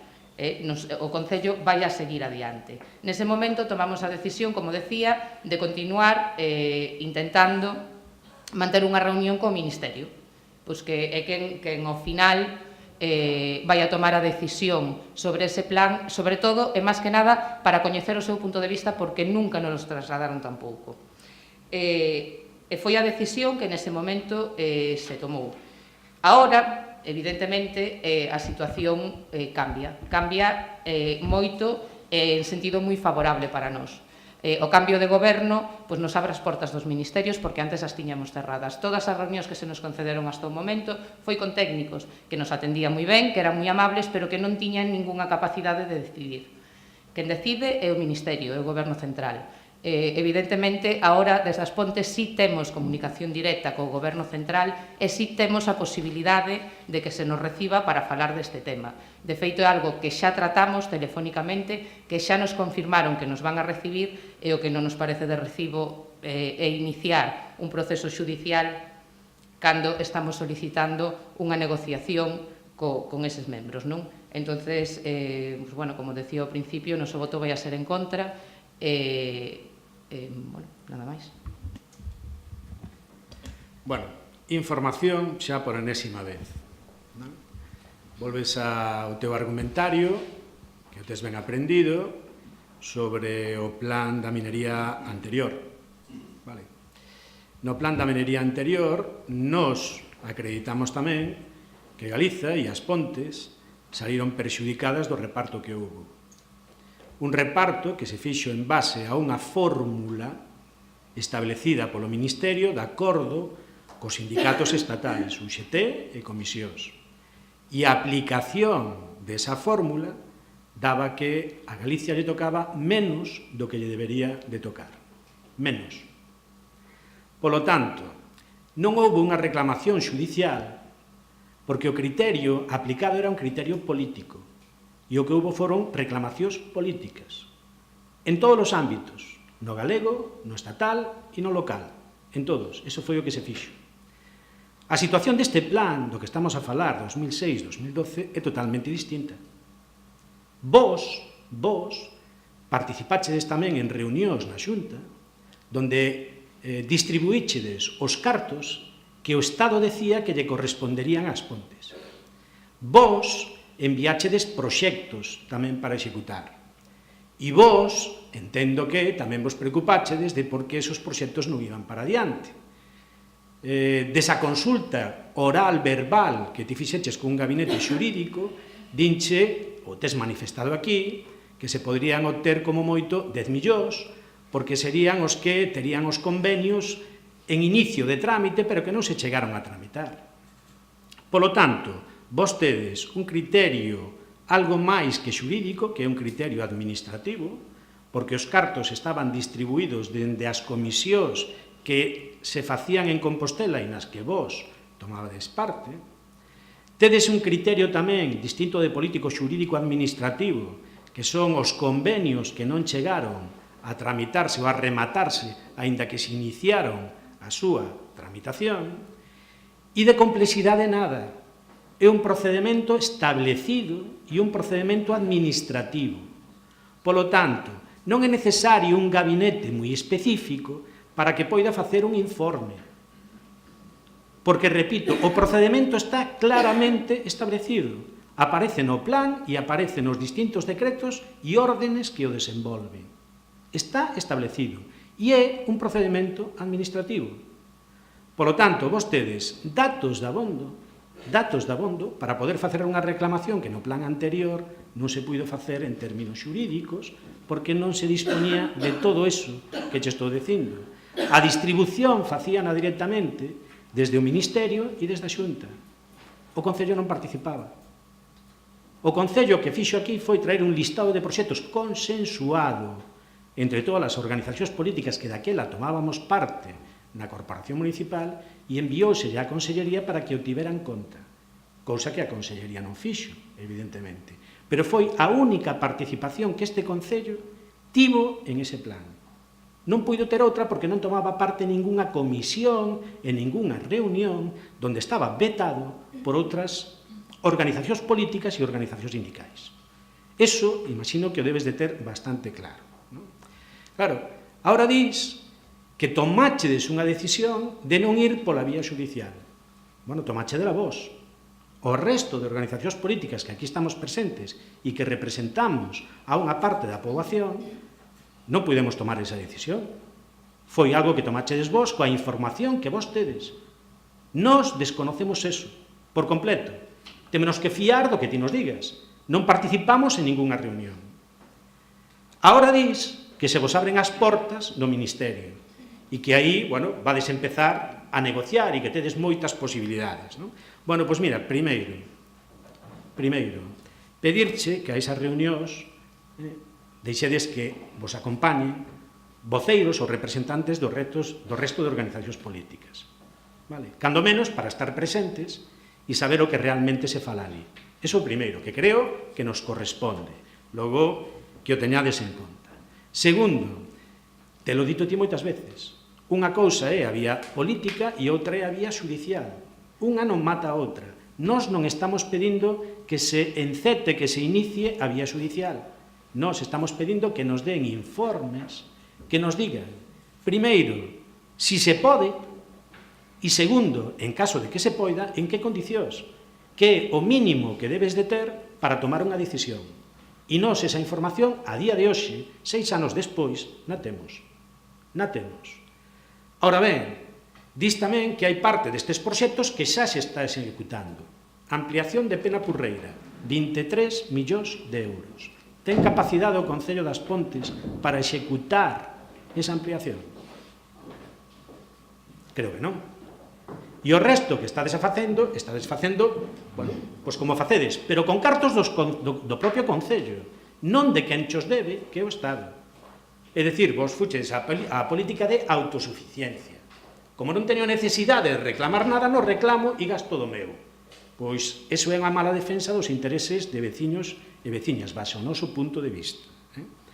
O gallá, teñades sorte nesa nova faceta e vos dé tempo de chegar a algo co goberno do Estado, por certo, teredes que levar a máis xente, porque non goberna solo o PSOE, creo que o tedes moi claro, dependedes de outras organizacións políticas, que tamén terán que decir o que se vai a facer ou non se vai a facer, co cal, pois, o noso argumentario de que poidamos acompañarvos ao Estado, pois, cando menos, nós non sei, pero Xuntas, pois, debería de ir, porque despois tamén lle pode trasladar aos seus representantes no Estado, non? Nós no Estado non temos representación, pero, bueno, si nos gustaría poder asistir a esa reunión, non? O gallá, teñades sorte, vos de tempo, pero, por se acaso, estes informes non vos van a costar nada. Os gabinetes a quen se lle van a pedir están ou contratados polo Concello ou pagados xa por outra administración. Son gabinetes que coñecen o tema, son gabinetes que se moven no ámbito administrativo, que non perdamos de vista que é o que estamos falando aquí, e son gabinetes con solvencia, senón o Concello nos tería contratado. Non creemos. Logo, non vemos o inconvinte de pedirlles unhos informes con independencia das posibilidades que ti ou que vos vexades en Madrid. Non vemos cal é o problema. Salvo que teñades medo ao que esos informes poidan decir. En ese caso sí que entenderemos que nos pidades. Evidentemente, non vades a pedir informes que son contrarios ao vosso posicionamento. Ora, se ese é o medo que tedes, bueno, pois queda aclarada a situación. Se non, pedidos informes que non vos van a costar nada. Bueno, vamos a ver, que volvemos co primeiro argumentario. Medo a que, Kiko? A que llevamos a ter medo? Desde o primeiro momento en que nos chegamos aquí e desde as primeiras reunións nas que participamos do Plan do Carbón, evidentemente, cando chegamos a esas reunións, pois, sin un coñecemento, vos estabades anteriormente ali, me dis que non participabades porque sabemos que vos vetaban, sinceramente, descoñecemos que vos vetaran en ningún sitio, pero, bueno, non creo que nos tuveramos nada que ver con eso porque nin siquiera estábamos aquí. En todo caso, chegamos ali E sí, se distribuíron os fondos, pero non os distribuímos nós. Se distribuíron según unha fórmula que contiña o propio plan do carbón e que non se estaba cumplindo. E tuvemos que ir a moitas reunións para que as Pontes, no reparto que se facía para toda a comunidade galega, se nos dese o 75% dos fondos que se destinaban a Galicia, que era o que nos correspondía, porque hasta ese momento nos dixeron que por decisións que se tomaran nesa mesa se repartían os fondos con Cerceda ao 50%. Cando realmente ás Pontes lle correspondía o 75%. Esa foi a primeira pelexa que tuvemos nesa mesa. Entonces, non me digas que non pelexamos, que non nos interesamos ou que non sei que temos medo a que no plan do carbón, porque desde o primeiro momento sempre defendimos os intereses das Pontes neste tema. Evidentemente, nos os defendemos, pero é unha decisión que non é nosa. Aplicamos esa fórmula. Conseguimos que efectivamente se nos recoñecese ese 75%, porque, bueno, eso sí eu quero explicar, é unha fórmula que establecía a lei, non nosoutros, a lei, que hasta ese momento non se estaba tendo en conta, e o reparto se facía en base ao número de prexubilados que había en cada zona. Evidentemente, nas Pontes había moito máis. Era o 75% o que nos correspondía.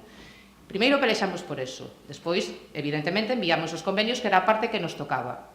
No momento en que, desde o Goberno Central e desde a Xunta de Galicia tamén, pois non cumpren coas súas obrigas, nos o que intentamos facer, evidentemente, foi por todas as vías posibles, escrita, telefónica, reunirnos cos responsables do plan da minería.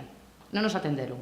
Nos derivaban sempre pois ao instituto ou a técnicos que, como decía antes, nos atendían, evidentemente nos trasladaban información, pero non tiñan ningunha capacidade de decisión sobre o tema. Ningunha. Entonces, insinuar, ou como estás dicindo, que temos medo a que? Que temos medo a que? Si somos os primeiros interesados en que desde o Estado se nos dé a parte que se nos adeuda. A que llevamos a ter medo? É unha decisión que tomamos tendo en conta que nese momento o que se nos di que nos vai a supoñer un coste moi elevado e, como decía, sin ningunha garantía firme de que, neste caso, o Goberno Central se lle obrigase a cumplir con esa parte que se nos adeudaba. Esa foi a decisión, eso foi o motivo polo que se tomou esa decisión. Medo a nada, porque non temos que ter medo, ao revés. Fomos a Madrid en numerosas ocasións, chamamos á Xunta, fomos ali, pedimos o apoio de Cerceda e dos sindicatos que éramos os membros da mesa. Entonces, medo a nada, simplemente unha decisión tomada en base á información que se nos traslada desde ese gabinete que foi quen levou a cabo a defensa de outros concellos que presentaron esa demanda, neste caso os asturianos. Por ese motivo se tomou esa decisión, non por medo a nada. Está claro, senón non iríamos a facer esa consulta. Autosuficiencia? Non. Non se executaron esas infraestructuras por autosuficiencia. Se fixo porque, como decía antes, o que non vamos a facer é paralizar o Concello porque desde o Goberno Central nese momento non decidisen non cumplir coas súas obrigas. Por eso, evidentemente, a carretera de Airíos está feita, o proxecto do xeriátrico está en marcha, porque non vamos a paralizar o Concello porque desde o Goberno Central decidiran non trasladar ou non levar a cabo os compromisos que tiñan coas Pontes no plan da minería. Penso que iso non é autosuficiencia, é responsabilidade cos veciños, porque o Concello ten que continuar. Sobre o argumentario que me decías, que teño moi aprendido, non é un argumentario, Kiko, é a realidade. Eu penso que o que estou dicindo aquí non digo nada que non seña verdad. Penso que nunca, nin neste plan, nin no anterior, desde o Goberno se nos trasladaron os fondos para levar a cabo ningunha das infraestructuras. Eu penso que non é ningún argumentario, é a realidade. Vosotros naquel momento decidistedes a vía da negociación política, teríades os vosos motivos, evidentemente, o decidistedes vos nese momento e nós, neste momento, decidimos tamén seguir esa vía.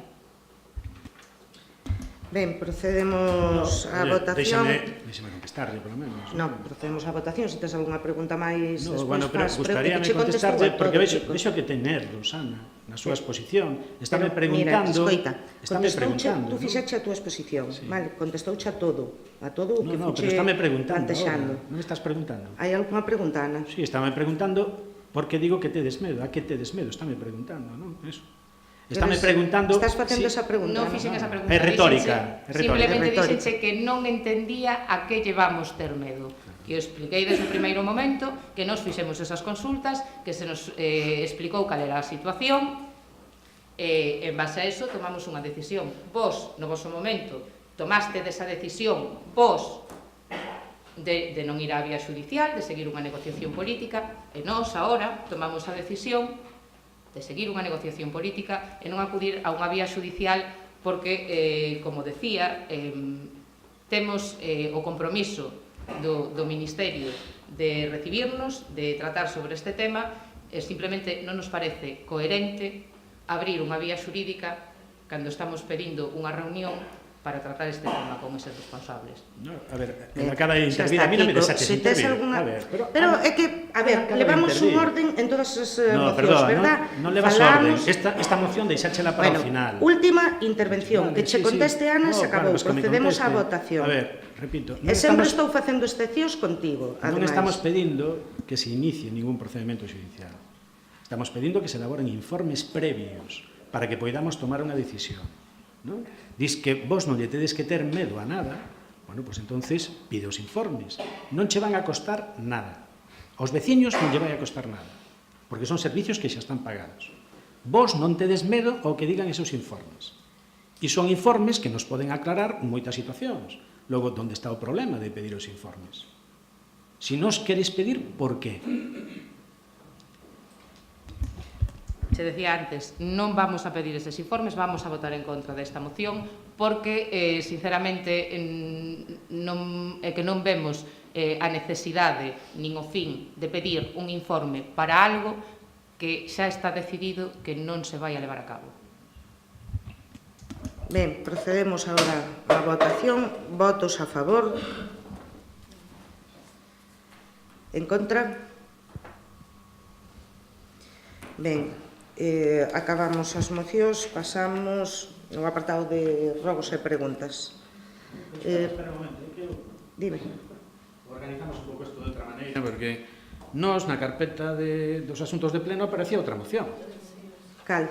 Non sei se a cambiachedes pola vosa ou que pasou. No, cal. Pois, Endometriosis. No, vamos a ver, creo, xa sei, sí. Creo que hai unha confusión. Vamos a ver, a carpeta na que aparecía é unha carpeta digital onde temos acceso todos os concelleiros. Se foron metendo distintos temas que foron entrando por si logo se iban a levar a pleno, pero estaba sin convocar o pleno. Estaban concretamente esa moción que non estaba presentada, sino que foi unha moción que enviou unha asociación ao Concello para ver se a asumíamos e a traíamos ao pleno. E o que se fixo foi, por parte da Secretaría, en funcións, colocala na carpeta dos asuntos que ao que temos acceso todos os concelleiros, pero antes de convocar o pleno, co cal non estaba incluída nos asuntos do pleno. Unha vez que se convocou o pleno, esa moción non se había visto, non se había estudiado e, polo tanto, non estaba decidido se iba ou non ao pleno. Foi antes de convocar o pleno. Esa moción non estaba nos asuntos do pleno. De feito, se o comprobades, está aquí o secretario, que pode avalar o que estou dicindo, unha vez que se convocou o pleno, na carpeta dos asuntos do pleno non figuraba esa moción. Correcto?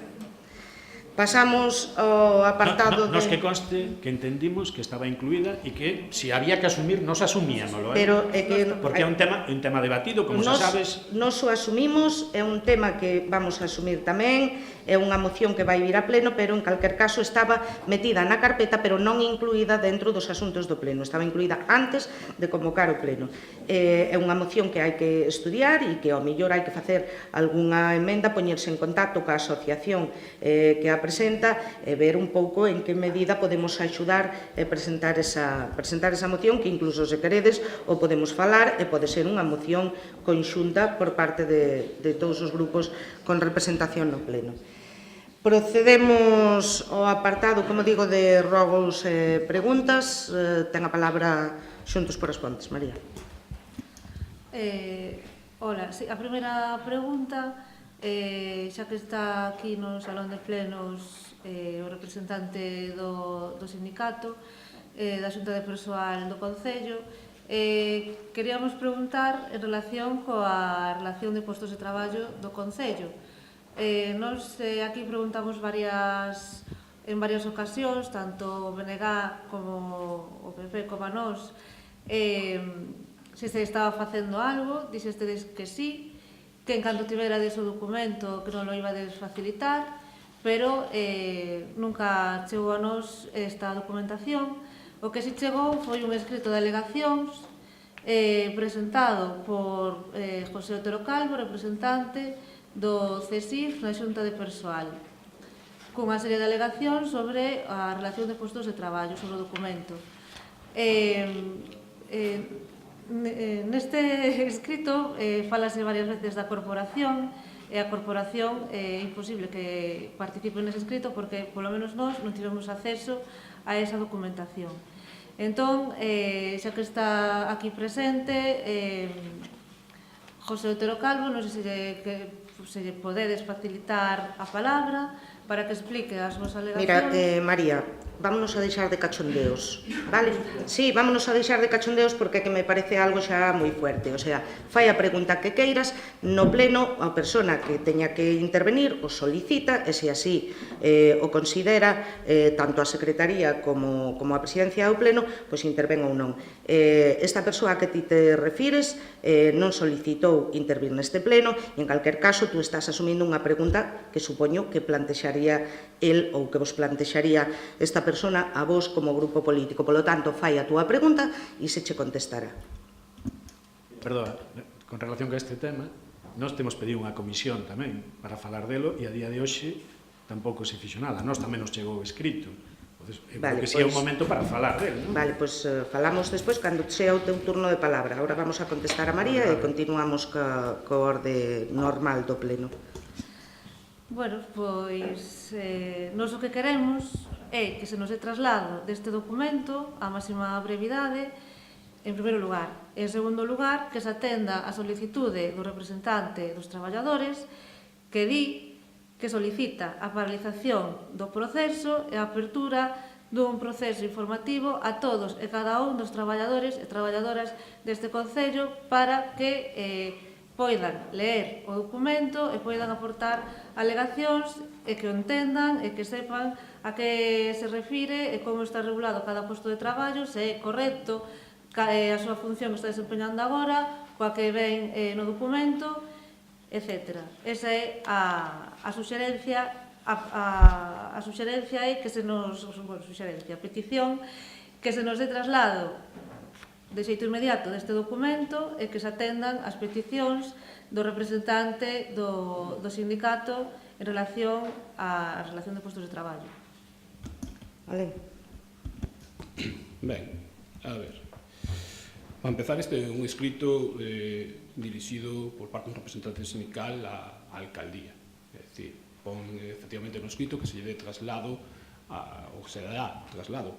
Non sei se o fixo el personalmente, entendo que sí, porque se o testí aos grupos políticos da oposición. Ben, partindo deso, a RPT é un proceso que é obligatorio ter unha RPT nun concello, parte de que por parte de unha asamblea de traballadores que despois trasladan á mesa de negociación na cual están a Xunta de Personal e o Comité de Empresa, se solicita ao escomenzo deste proceso que vai facer aproximadamente un ano que empezou, proceso que tuvo asambleas informativas, proceso no cual hai unha consultora con reconocida solvencia que o está ejecutando e que vai ter a máxima garantía legal. Explico. Cando se inicia o proceso, como digo, a petición dos traballadores, e sempre ca máxima de chegar a un documento de consenso que non perjudique aos traballadores, inicianse os procesos informativos. Hubo reunións con representantes sindicais, hubo reunións por jefes de departamento, hubo unha reunión, lógicamente, co grupo de goberno por parte da consultora, e a partir de aí inicianse un serio proceso que é lento, no cual cada traballador fixo o seu propio cuestionario sobre o seu posto de traballo, sobre as funcións, tareas que realiza. Houbo unha entrevista personal por parte da consultora a cada traballador, no cual, incidindo en certos aspectos, remarcando, porque non sempre queda todo claro, pois a mellor no papel. Tuveron un período de alegacións os traballadores, as cuales se fixeron alegacións, os que estimaron convenientes, era en base ao que eles habían posto, pero fixeron unha descripción a consultora de cada posto de traballo actualmente no Concello, e despois, en base a esa descripción dos postos, é un manual de valoración, que non un manual de valoración calquera, é dicir, un manual de valoración de postos de traballo dos concellos, que está avalado polo Ministerio, que está avalado por todas as organizacións sindicais, en base a unha serie de factores que aí se puntúan, eles fan un documento de prevaloración, que foi o documento que se les entregou ás organizacións sindicales para que, como tal, as organizacións sindicales faigan as súas alegacións ao conxunto, e que estaba en prazo de contestar estas alegacións. Trasládanme por parte de algunhas forzas sindicais, que dado que coincideu co mes de agosto, de feito deuse un período amplio, incluso hasta o 10 de setembro o prazo, desde finales de xullo, é dicir, foi un período amplio, é dicir, sempre co ánimo por parte deste grupo de goberno de que tuvera un maior coñecemento e que os sindicatos tuveran a oportunidade de estudiar ben o documento. Trasládanme que, dado o período de vacacións que houve polo medio, que non lles dera tempo, e solicitan unha ampliación deste prazo.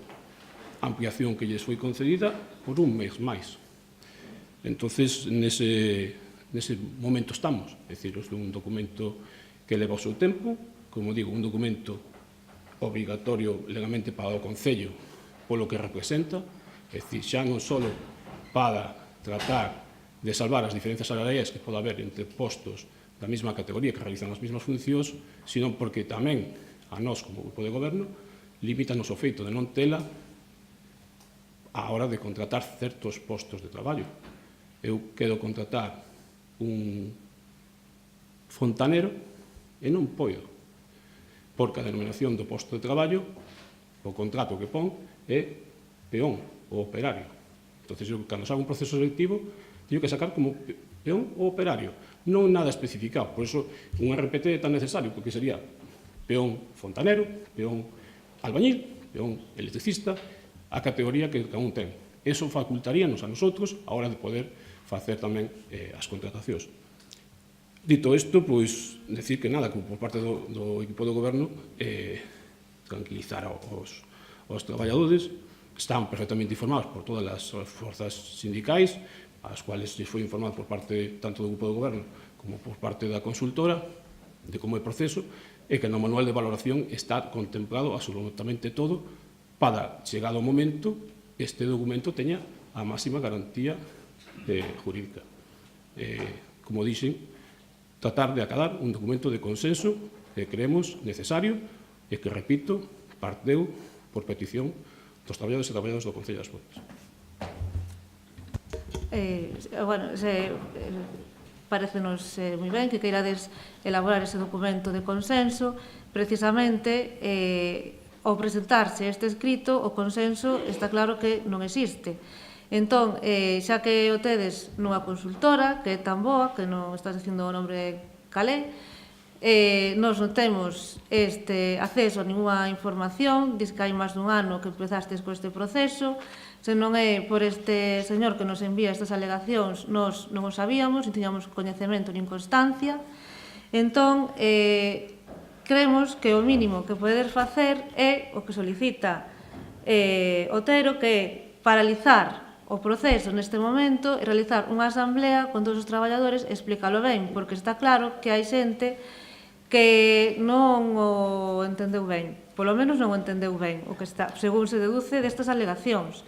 Entón, xa que o que queredes é un procedimento de consenso, e que todos os traballadores estén de acordo co seu traballo e coas súas responsabilidades, o mínimo, tampouco é tanto pedir que se faiga unha asamblea cos traballadores do Concello e que se lles explique ben.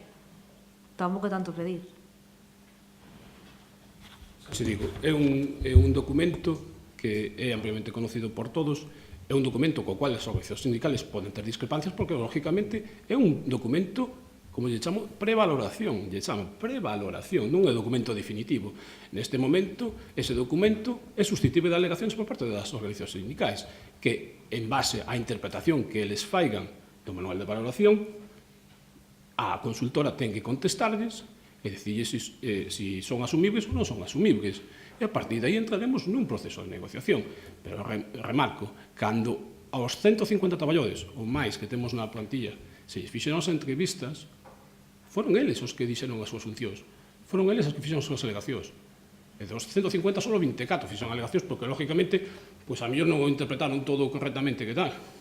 Ora hai unha preparación en base a un manual tasado, non é inventado polo grupo de goberno, nin por nada, é dicir, tasado, aprobado polo Ministerio e por organizacións sindicais a nivel estatal e autonómico, lógicamente. E, en base a iso, non vemos razóns para paralizar o proceso. Eu creo que o proceso estuvo suficientemente informado en todos os pasos, as organizacións sindicales, os traballadores, jefes de departamento, e continuaremos co proceso, e sempre ca máxima esta, de tratar de chegar a un acordo de consenso, pero isto é algo largo, é dicir, non un proceso que vai a rematar mañá, é dicir, non, tenemos que negociarlo, é dicir, estas cousas hai que negociarlas e van lentas, pero polo ben de todos, é dicir, tranquilidade ante todo. Sí, mira, eu insistir no tema da comisión. Nos pedímola o día 30 de agosto unha comisión para falar desto. Estamos, pois, a día 11, 12, non nos convocaches a nada. Se encima ahora falas de que levas un ano con isto, home, eu creo que, non sei, por respeto democrático ao resto de organizacións políticas, algunha información deberíamos de ter, Algunha información deberíamos de ter. Perdón, tedes contratado a unha empresa, non sei, tena contratado ao Concello, forma parte daquele programa que sacara a Diputación, como foi a contratación da empresa? Quen decideu ese método a utilizar? Porque é certo que o escrito fala dun método que cando menos sembra dúbidas. Igual está moi avalado, pero sembra dúbidas, non? Home, nós podemos ter tamén algo que aportar aí. Presentáronse 20 e pico alegacións, claro, xullo, acabas de decir, xullo e agosto, joder. Non. Os tempos non son así. As alegacións dos traballadores fon previas ao obrao, pero moito tempo antes. Eu entendinche que falabas de xullo e agosto. Non. Dame exactamente igual. Xullo e agosto entregouse as organizacións sindicais a fecha, se mal non recordo, 30 de xullo, e deuselles un mes e 10 días hasta o 10 de setembro para que fixeran as alegacións ás organizacións sindicais. As organizacións sindicais, e por que non os traballadores e traballadoras? Xa se habían feito. No, pero este documento. Pero porque este documento así está marcado no cronograma que se estableceu coa consultora e así o marca o protocolo de desarrollo de unha... Bueno, pero en protocolo, a ver, é un protocolo que vos podedes modificar, non? Se a vos parece e vos preocupa tanto, que me parece normal, o consenso, poder, pois facede asambleas co documento que tedes. Porque igual non a todo o mundo é fácil de entender, Igual non todo o mundo pode entender ben o que aparece aí, non? Eu creo que tampouco é tan complicado eso, joder. Aparte, dis, no, fíxose a entrevista a cada traballador e traballadora e eles puxeron as súas funcións e tal. Pero se como aparece aquí no escrito hai un organigrama feito. O organigrama elaboraron os traballadores e traballadoras. Pero é moi fácil a contestación a esa pregunta. O organigrama fai na consultora en base ás preguntas que no cuestionario aparecen e donde unha delas, curiosamente, era defíname usted ou dígame usted quién é su inmediato superior jerárquico. Entonces, en base a eso, é moi fácil facer un organigrama, Vale. Pero, e vos, como grupo de goberno, como equipo de goberno, ese organigrama non sabedes nada dele? Sí, claro que O sea, estades de acordo con el tamén, con ese organigrama. Vale. Bueno, nós non vimos o organigrama. A ver, estamos de acordo, é unha oposición, pero como digo todo, isto é un documento inicial susceptible de modificar, susceptible de seguir traballando nel e que chegaremos con unha negociación a un acordo favorable. É dicir, pouco a pouco, é dicir. A ver, entende, o que di o escrito presentado é que é un procedimento donde se dan puntos, non? Se dan puntos. E despois se colle o carto e se divide polo número de puntos. Co cal, dice canto vale cada punto. E iso vai a dar... Non é correcto porque non se utiliza eso, é dicir, hai que ler ben o manual de valoración, corresponde...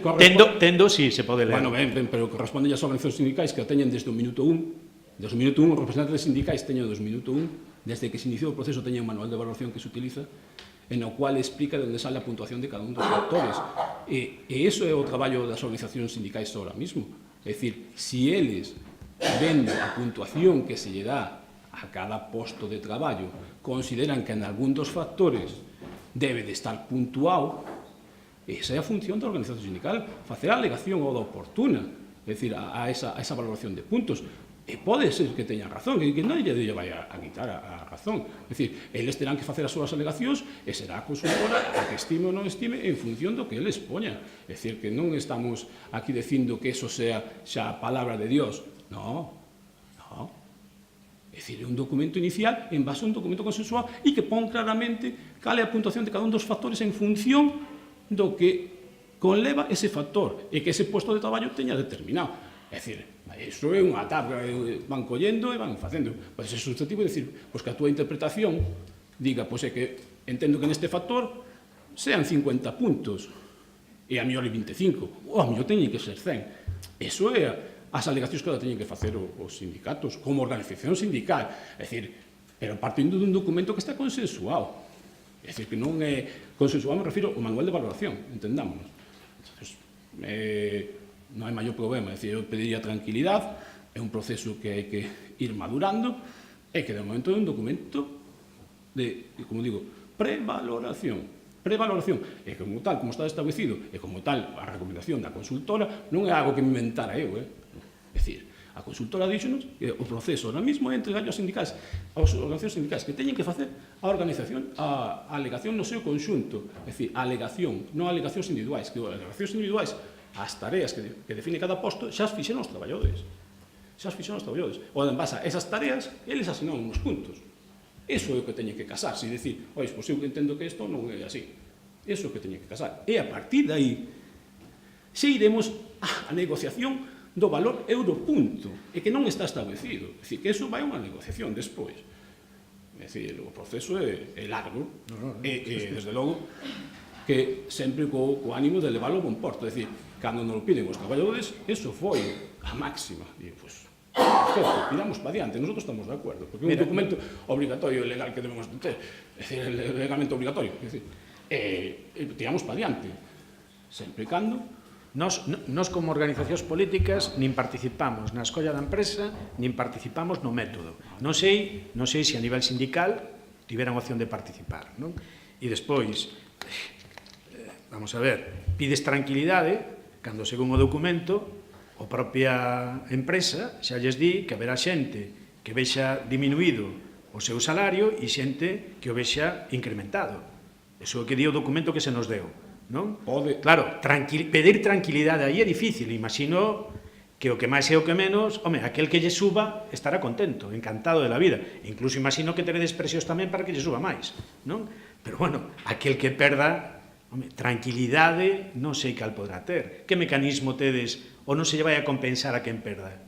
Sí, eso está contemplado. De feito, nese escrito fala do CPT, que é un complemento personal transitorio, e que é outro tema que hai que negociar. É dicir, é que, volvo a repetir, tranquilidade, e dixemos que era un documento que fora acadado por consenso e que fora os traballadores, na súa maioría, amplia maioría, teñen que avalar. Se non parase, non pasa nada. Non pasa nada. É dicir, pero o compromiso cos traballadores e cos representantes sindicais e tamén esa negociación iniciamos o procedimento, vamos vendo e vamos negociando. Isto é unha cosa que leva o seu tempo e que sabedes que levan anos, e vai dicir que, a repente, pois, queres tirar para diante, bueno, pois chegou un momento en que, co seu aval, tiramos para diante, pero sempre co compromiso ese de que sea respaldado por unha amplia maioría e que non perjudique a naide.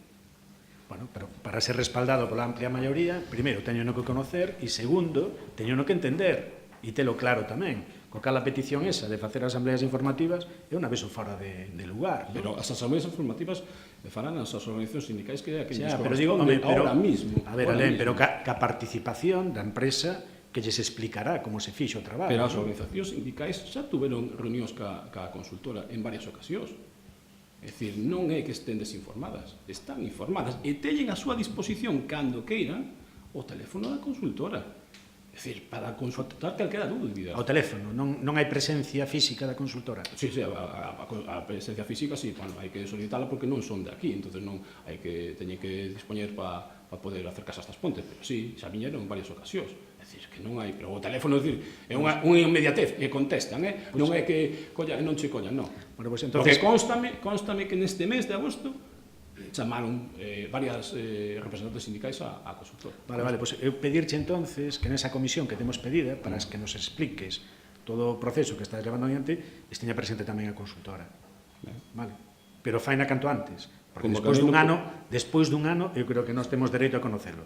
Ben, pero a ver, que non un tema que non descoñecedes, porque neste pleno xa preguntaste, xa vos dixen que se estaba traballando, se mal non recordo, non sei se foi no pleno de xaneiro ou de marzo, un deles preguntaste, é dicir, non é nada que se este ocultando, ao contrario.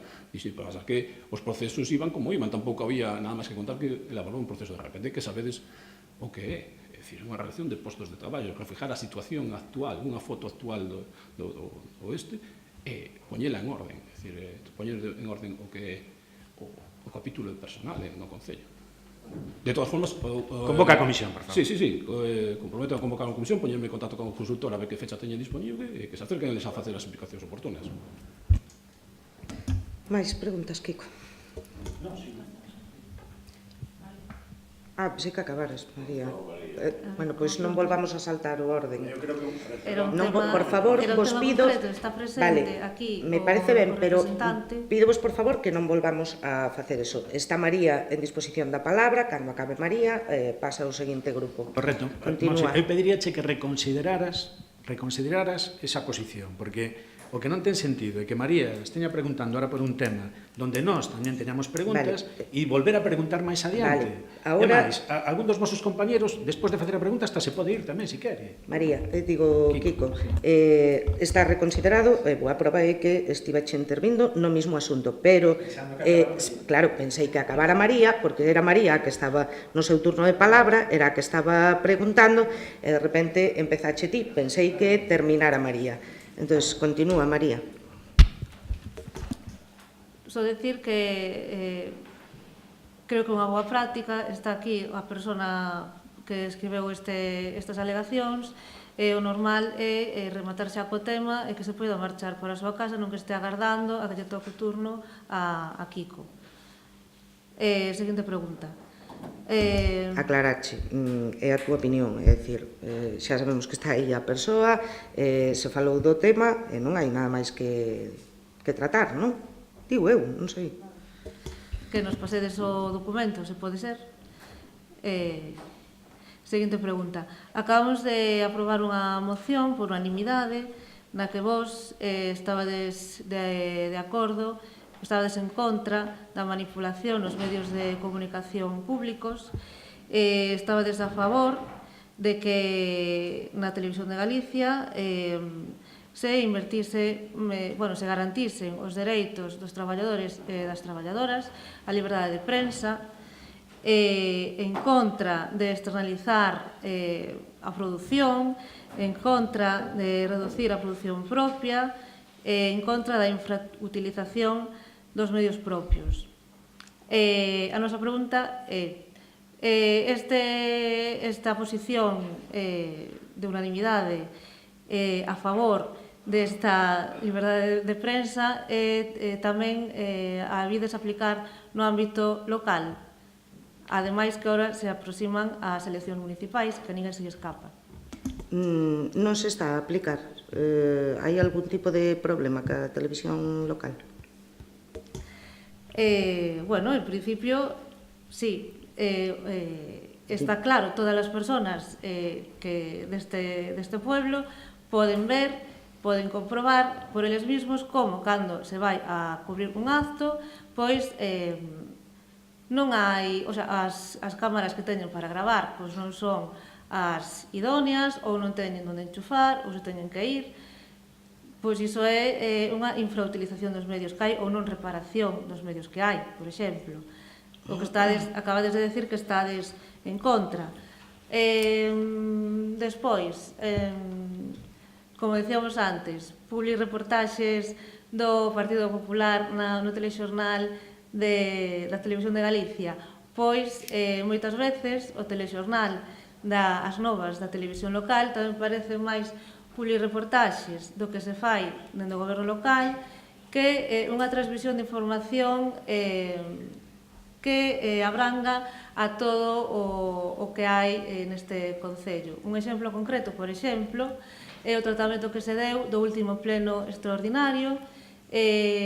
Non vi a televisión local, pero vi a página web, e despois de varias horas que pasamos aquí neste salón de plenos, a noticia, a conclusión dese pleno foron 3 liñas na página web, sin mención de ninguna oposición, de ningún partido político, sin mención de absolutamente nada, simplemente que se aprobara inicialmente un documento e que se daba traslado á Xunta de Galicia.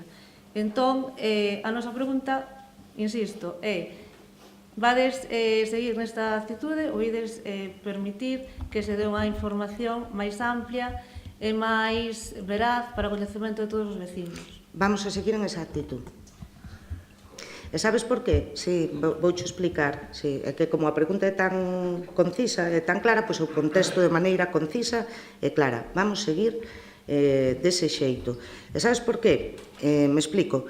Porque non hai absolutamente ningún tipo de ocultismo, ningún tipo de manipulación, non hai ningún tipo de control político para os medios da televisión e a radio locais.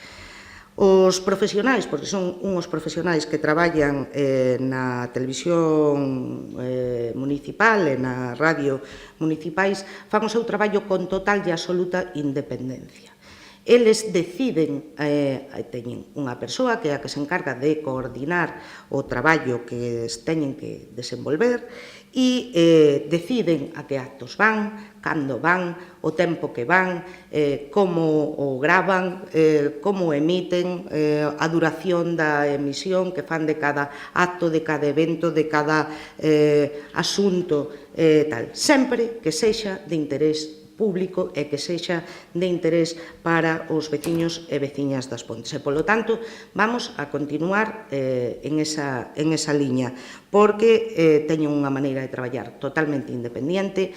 Non é o caso, me poso o exemplo, de que van a gravar e non teñen medios, que é infrautilizar ou non sei como dixeche os medios. É certo, houve algunha ocasión en que tuvemos un momento puntual en que estaban unhas cámaras a arreglar, faltaban pezas, non as deron arreglado a tempo e houve que recurrir a outro tipo de cámara doméstica, pero foi un momento puntual. Pero iso non significa que a televisión local ou a radio locais non teñan total independencia. Despois faz mención a unha nota que saliu na páxina web sobre do pleno. A pregunta é: mentía esa nota? Decía algunha mentira?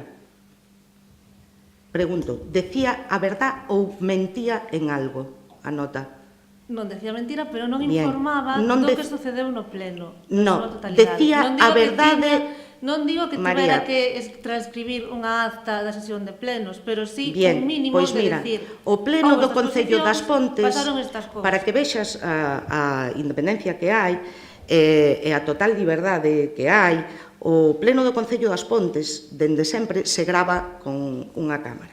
E se emite íntegramente o día do pleno para que todos os veciños e veciñas das Pontes o poidan ver íntegramente. E ademais se colgan as actas na páxina web de todos os plenos a medida que quedan elaboradas e pode procederse a colgalas. Polo tanto, non hai ningún ánimo de ningún tipo de ocultación de ningún tipo de información. Outra cousa é que me dixeras que era unha nota que decía unha falsedade. ou que mentía en algo. Pero como estou segura ao 100% de que decía a máis absoluta verdad, vale, pois tampouco xo vou admitir. Estes, repito, tanto a tele como a televisión local como outra cousa é as notas que poidan salir na prensa elaboradas por periodistas dos medios que poñen o que queren dentro tamén da súa independencia. Pero unha nota que elabora o Concello das Pontes para colgar na súa páxina web é unha información fidedigna, vale? E que di a verdad, como é o caso desa nota do Pleno. Nada máis, por eso digo, vamos a seguir así, con esa total independencia por parte dos traballadores da televisión local, con esa total transparencia nas emisións e, por suposto, con esa total libertad para traballar e decidir como fan o seu traballo e o que se emite e o que non se emite na televisión local.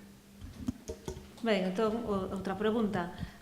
Nos, sendo así, poderemos utilizar, por exemplo, a página web para que se dé traslado de informacións que ten a nosa organización política.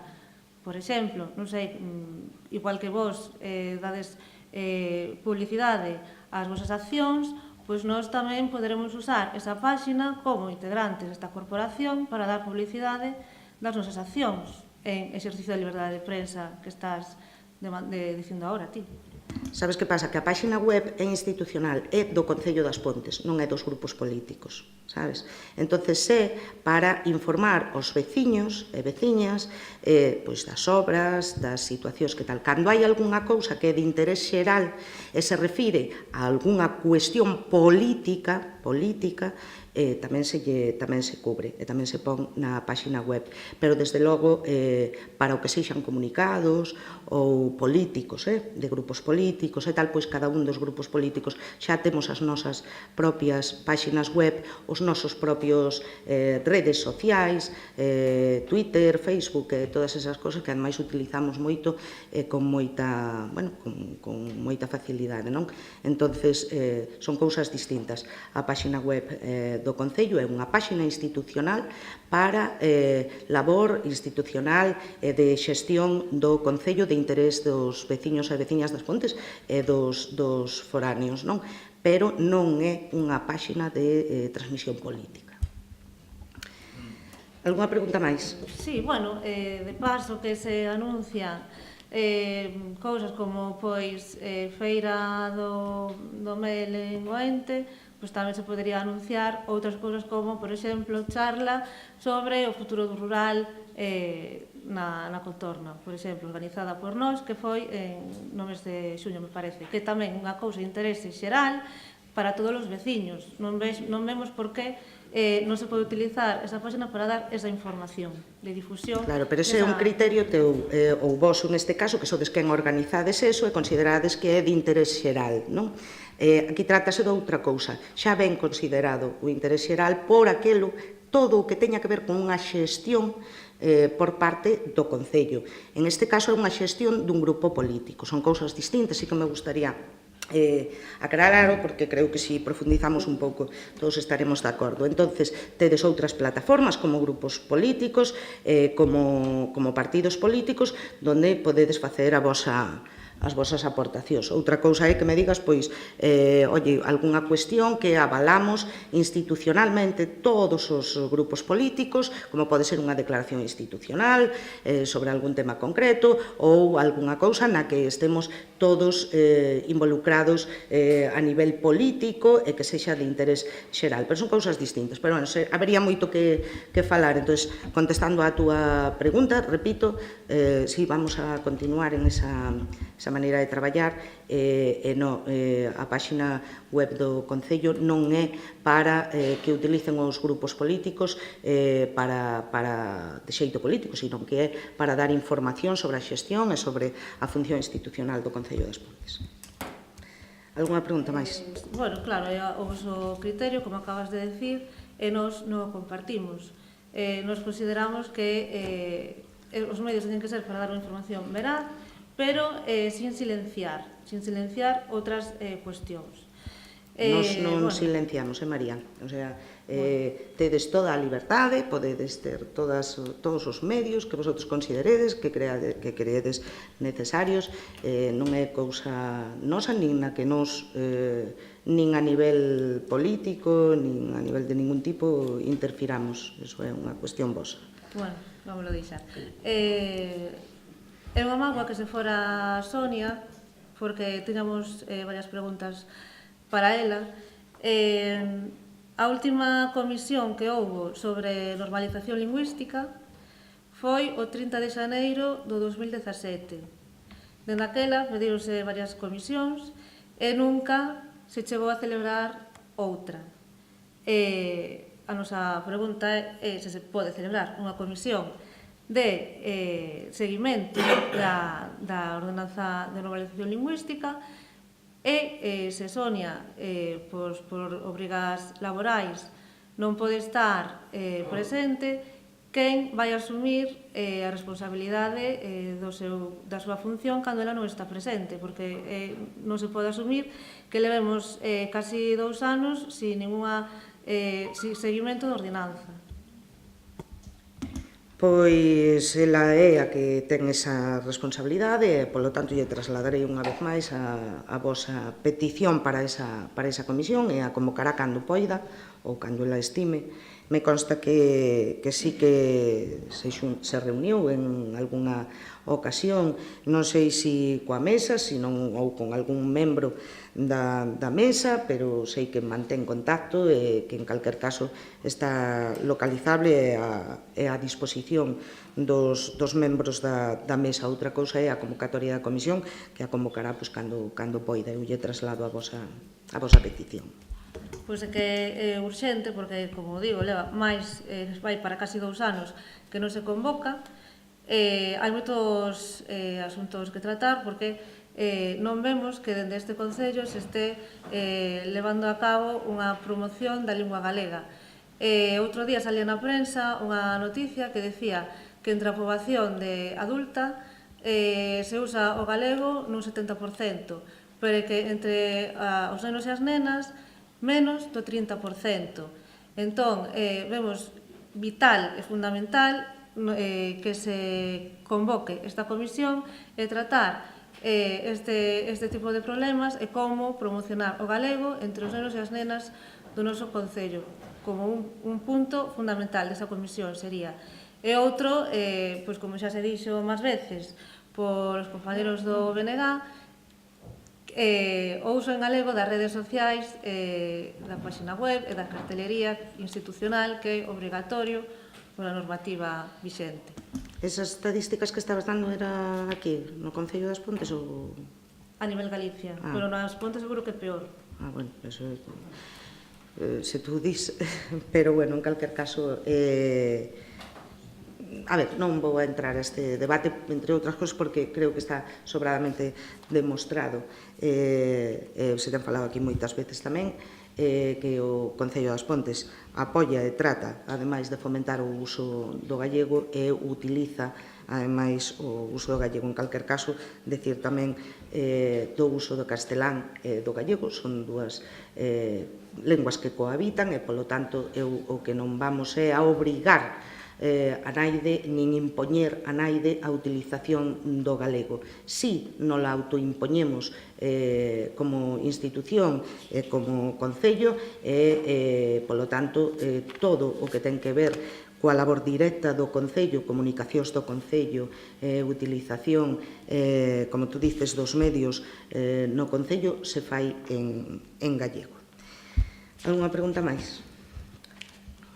Sí, en relación co centro de día, queremos volver a preguntar se se están reclamando a ampliación, o sea, a xestión da capacidade total do centro de día, porque actualmente está para 15 usuarios e ten capacidade para 30. Entón, estades xestionando esa ampliación. Creo que xa comentamos neste pleno. É dicir, creo que vos comentei que tuve unha reunión co xerente do consorcio, no cual foi explicado, pero actualmente teñen en vigor un contrato para a xestión do centro de día, que é consultamente con centro de día de Ares, creo que é 2 de Ferrol, mentras que teñan contrato en vigor, aparte que eles teñan que dotar presupuestariamente, pero se a demanda está feita, lógicamente. Bueno, pois a ver se hai algún avance.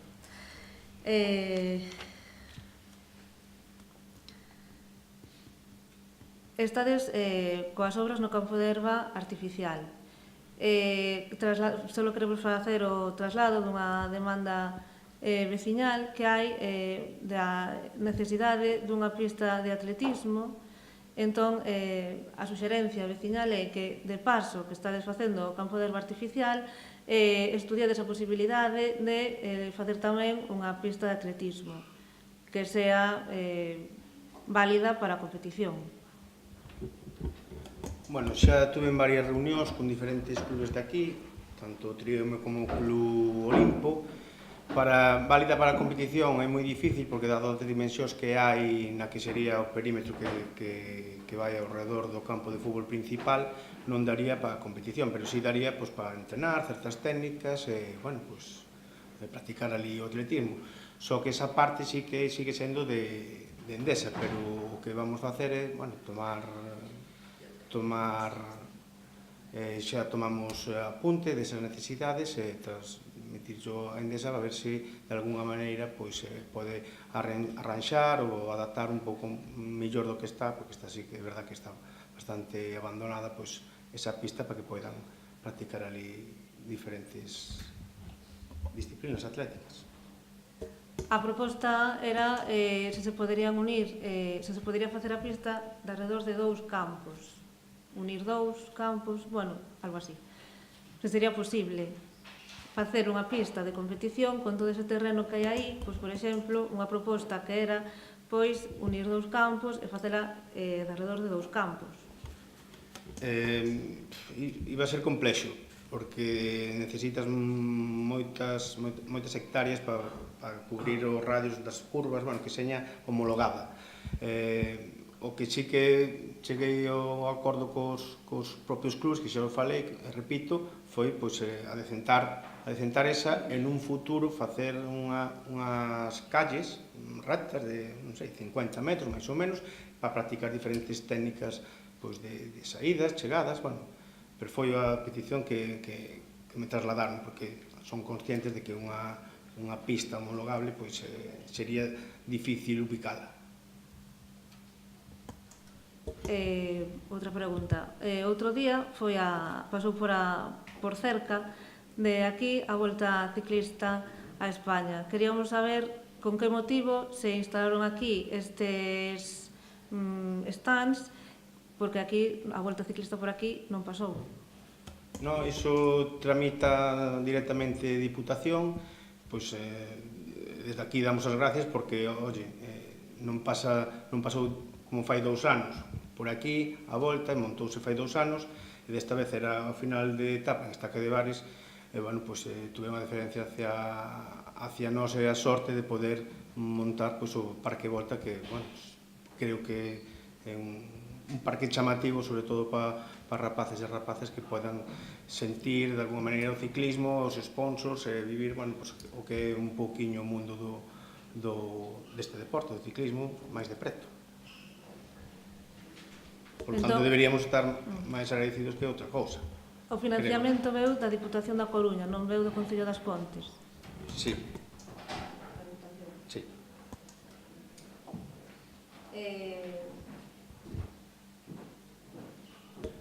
En relación con educación, tivemos coñecemento de que hai ciclos formativos que non acadaron, que teñen unha matriculación moi baixa.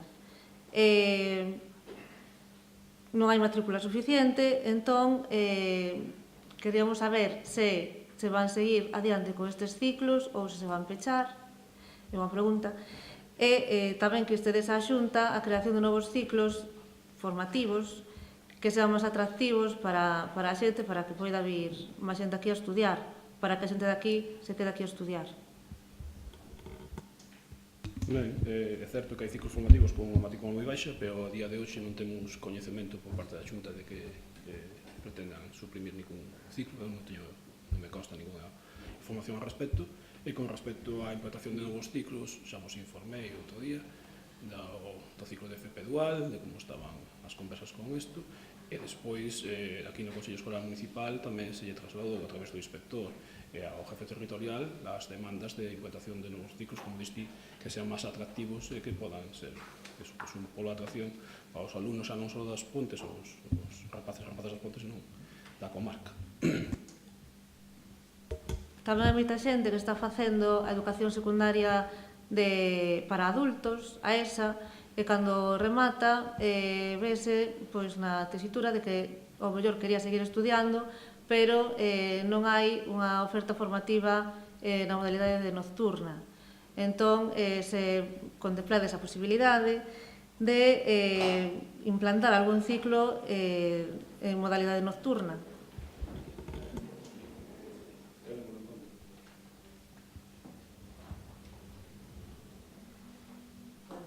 Bueno, pois, ademais, creemos, dado isto que acabamos de decir agora, existe unha necesidade de falar do futuro da educación na nosa vila, e entón creemos que é fundamental que se convoque un Consello Escolar Municipal para abordar este tema, de cara tamén ao próximo curso, porque despois igual xa non queda máis tempo. Entón a nosa proposta é que se convoque un Consello Escolar Municipal como mínimo agora ao principio de curso e outro a finais de curso para ver os avances que se foron facendo durante esta temporada. Vale, faránse os consellos escolares municipais.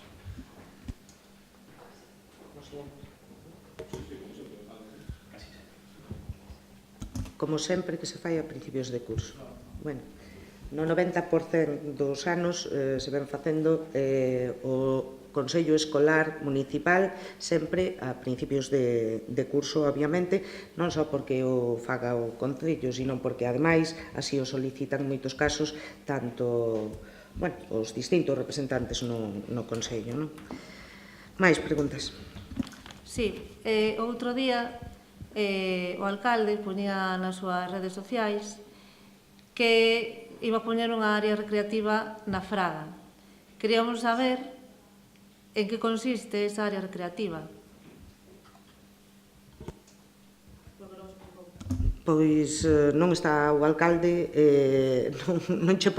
non vin a noticia, non sei a que se refiere. Si é certo que hai previsto facer unha previsión, e en calquer caso é unha decisión que está todavía sin determinar, pero se ela fixo pública, pois xa adoptaría esa decisión, non? De facer efectivamente na Fraga unha zona tomando o outro día convoqueivos a unha reunión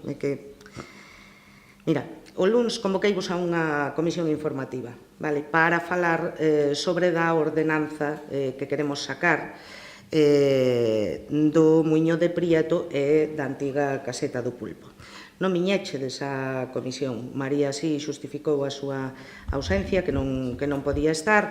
Esperei a segunda convocatoria, non apareceu nin o PP nin o BNG e, polo tanto, quedou en stand-by. Pero era unha das cousas que quería comentarvos en esa comisión, porque ten que ver con esa comisión que planteei sobre da ordenanza. A zona que é o que está falado, non? E era o que entendo que se refería ao alcalde.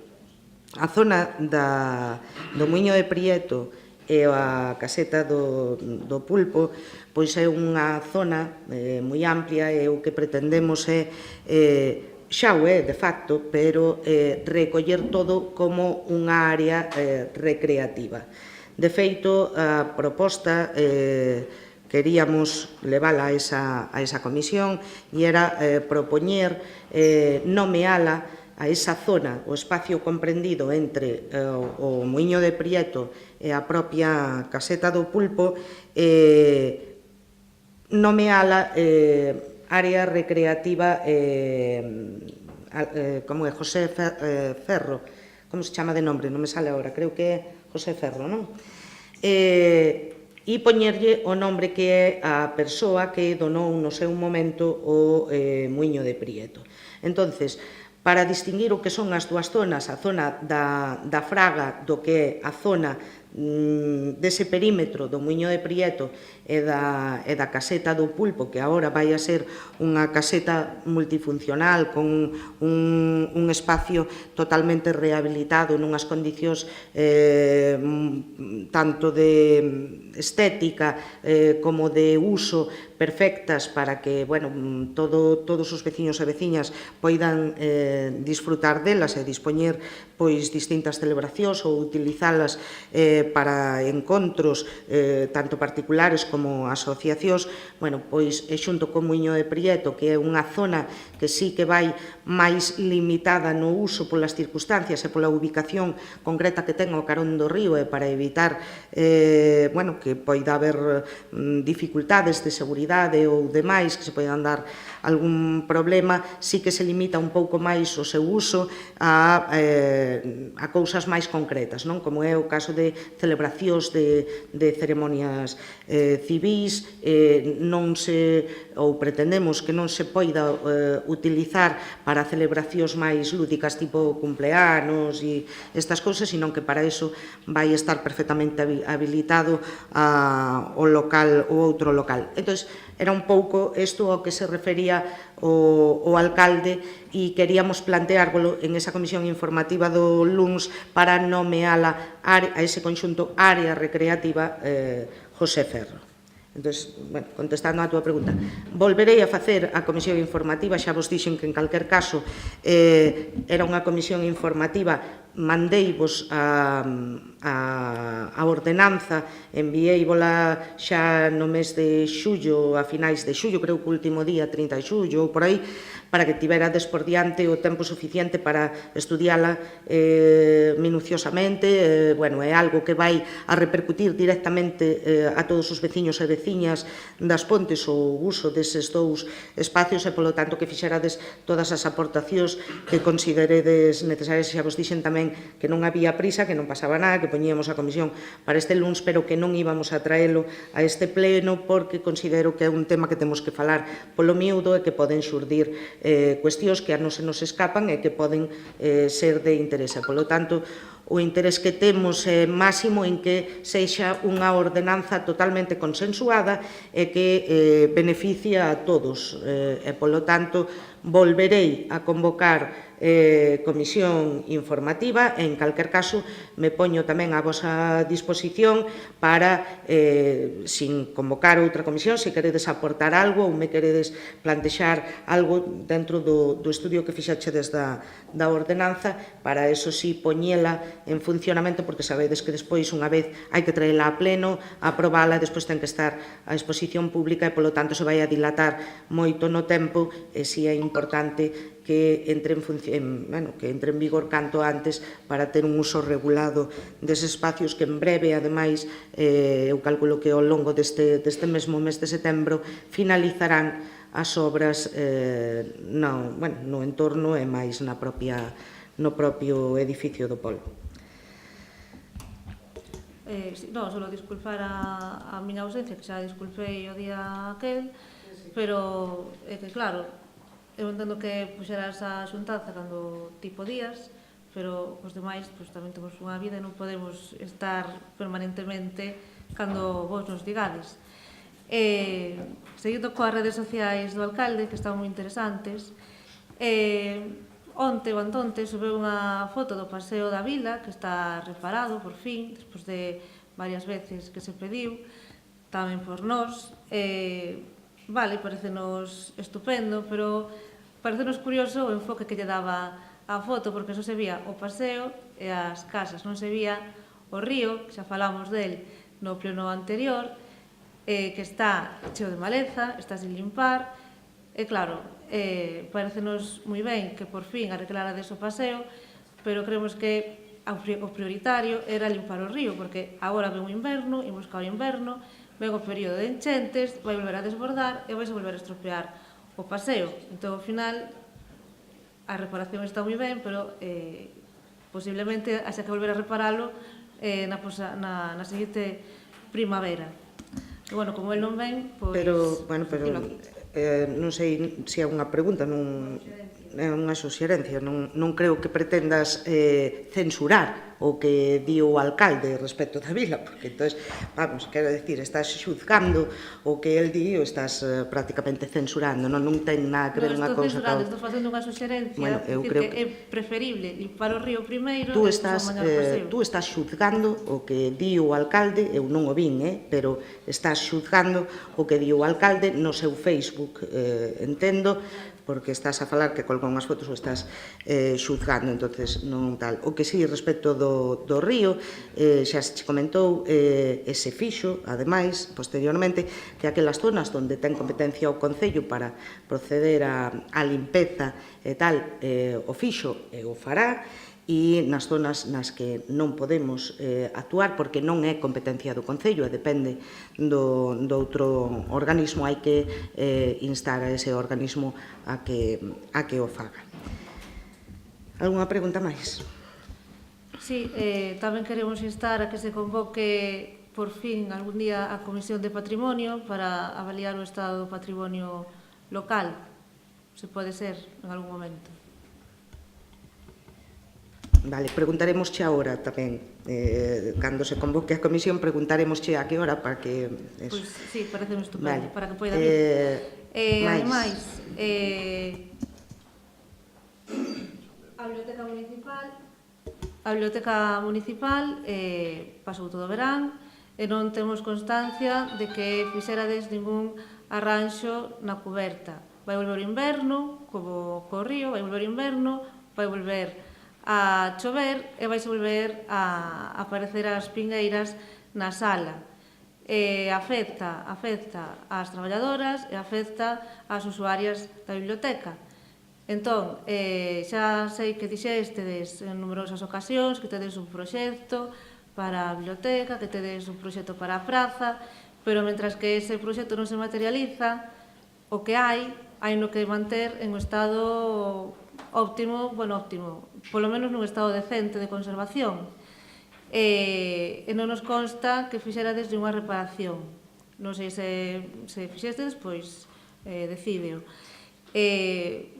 O que tampouco nos parece moi acaído é que estedes dicindo sempre que estades promocionando o lago, que sodes un concello solvente, que non hai ningún problema, e que precisamente todo o que ten que ver coa cultura o teñades tan en un estado de deterioro tan grave. Moi ben, bueno, pois na biblioteca sí que xa se fixo algún pequeno arranxo, supoño, non che podo decir exactamente se esta semana van xa a empezar, pero nesta ou na vindeira se vai a proceder ao arranxo das dificultades que eran máis grosas, digamos, non? Pero xa se fixo algunha mellora e falta a zona máis conflictiva das goteiras, porque é unha zona que ten unha cámara bastante alta e acumula a auga aí e despois co tempo vai filtrando e filtra hacia a zona da biblioteca. Pero, como digo, é unha obra xa de máis envergadura e se vai a cometer agora en breve. Seguindo con cultura, tamén nos gustaría saber en que estado está, en que nivel de tramitación está a xestión do premio Uxío Novoneira, que se aprobou fai 3 anos neste pleno, non volvimos a saber nada máis. Pois non che podo contestar a isto, descoñezo se está previsto leválo a cabo, se xa está en tramitación ou non está, non o sei, terei que consultar co Departamento de Cultura ou ca propia Concelleira de Cultura e coñecer se hai intención por parte da Concellalía de leválo a cabo, se xa está algo tramitado ou non está, non o sei, non che podo contestar. E traslado en calquer caso a túa pregunta e que cho comunique. Xa por último, as obras estas que fixeste desde remodelación de todas as rúas do pobo, quedaron moi bonitas, pero non queda, o sea, están mal. Hai baches, baixase o adoquín. Entón, a nosa pregunta é se estades aínda en tempo de reclamar á empresa construtora algunha indemnización que o arranxe, ou se algún tipo de garantía, ou se ides facer algo. Sí, imos arranxalo. De feito, se están arranxando en aquelas zonas onde hai algún tipo de desperfectos debido ao uso, pois se están cometendo. Hoxe, concretamente, había uns adoquíns rotos e unhas baldosas rotas na avenida de Ferrol, e o equipo de obras do Concello está acometendo o arranxo e a reparación. Que custe teñen estas reparacións? Pois non sei, porque non levan un proxecto valorado e, polo tanto, non o sei, o saberei cando se acaben. É repoñer 4 baldosas que están rotas e repoñer 4 adoquíns que están rotos. Non sei o custe, en calquer caso, dá igual o custe que sexa, porque hai que reparalo. É unha imperfección que hai, que pode dar lugar incluso a accidentes por parte dos viandantes, e é unha responsabilidade do Concello e, polo tanto, é unha responsabilidade que temos que asumir e arranxar eses desperfectos que se producen polo uso. Nada máis. Venegar. Veña. Bueno, pois bons días de novo a todos e a todos. Eu empezarei, como sempre, polo tema das pistas, para que non me olvidedes moito. Este ano, se os máis anos había abandono, este ano foi, pero terrible, vamos, terrible, sigue sendo terrible. O dos Broces, fundaron unha volta por aí, deu-me vergonza casi, ser do Concello das Pontes e pertenecer ao rural. Porque é que pasan o coche escasamente por algúns sitios. Increíble. Non sei o que pasou aquí. Había deixado un robo unha vez e deixastesme que ibades a traer o trator ou contratar. Resulta ser que non se levou a cabo nada. Non sei o motivo. Podesmo explicar?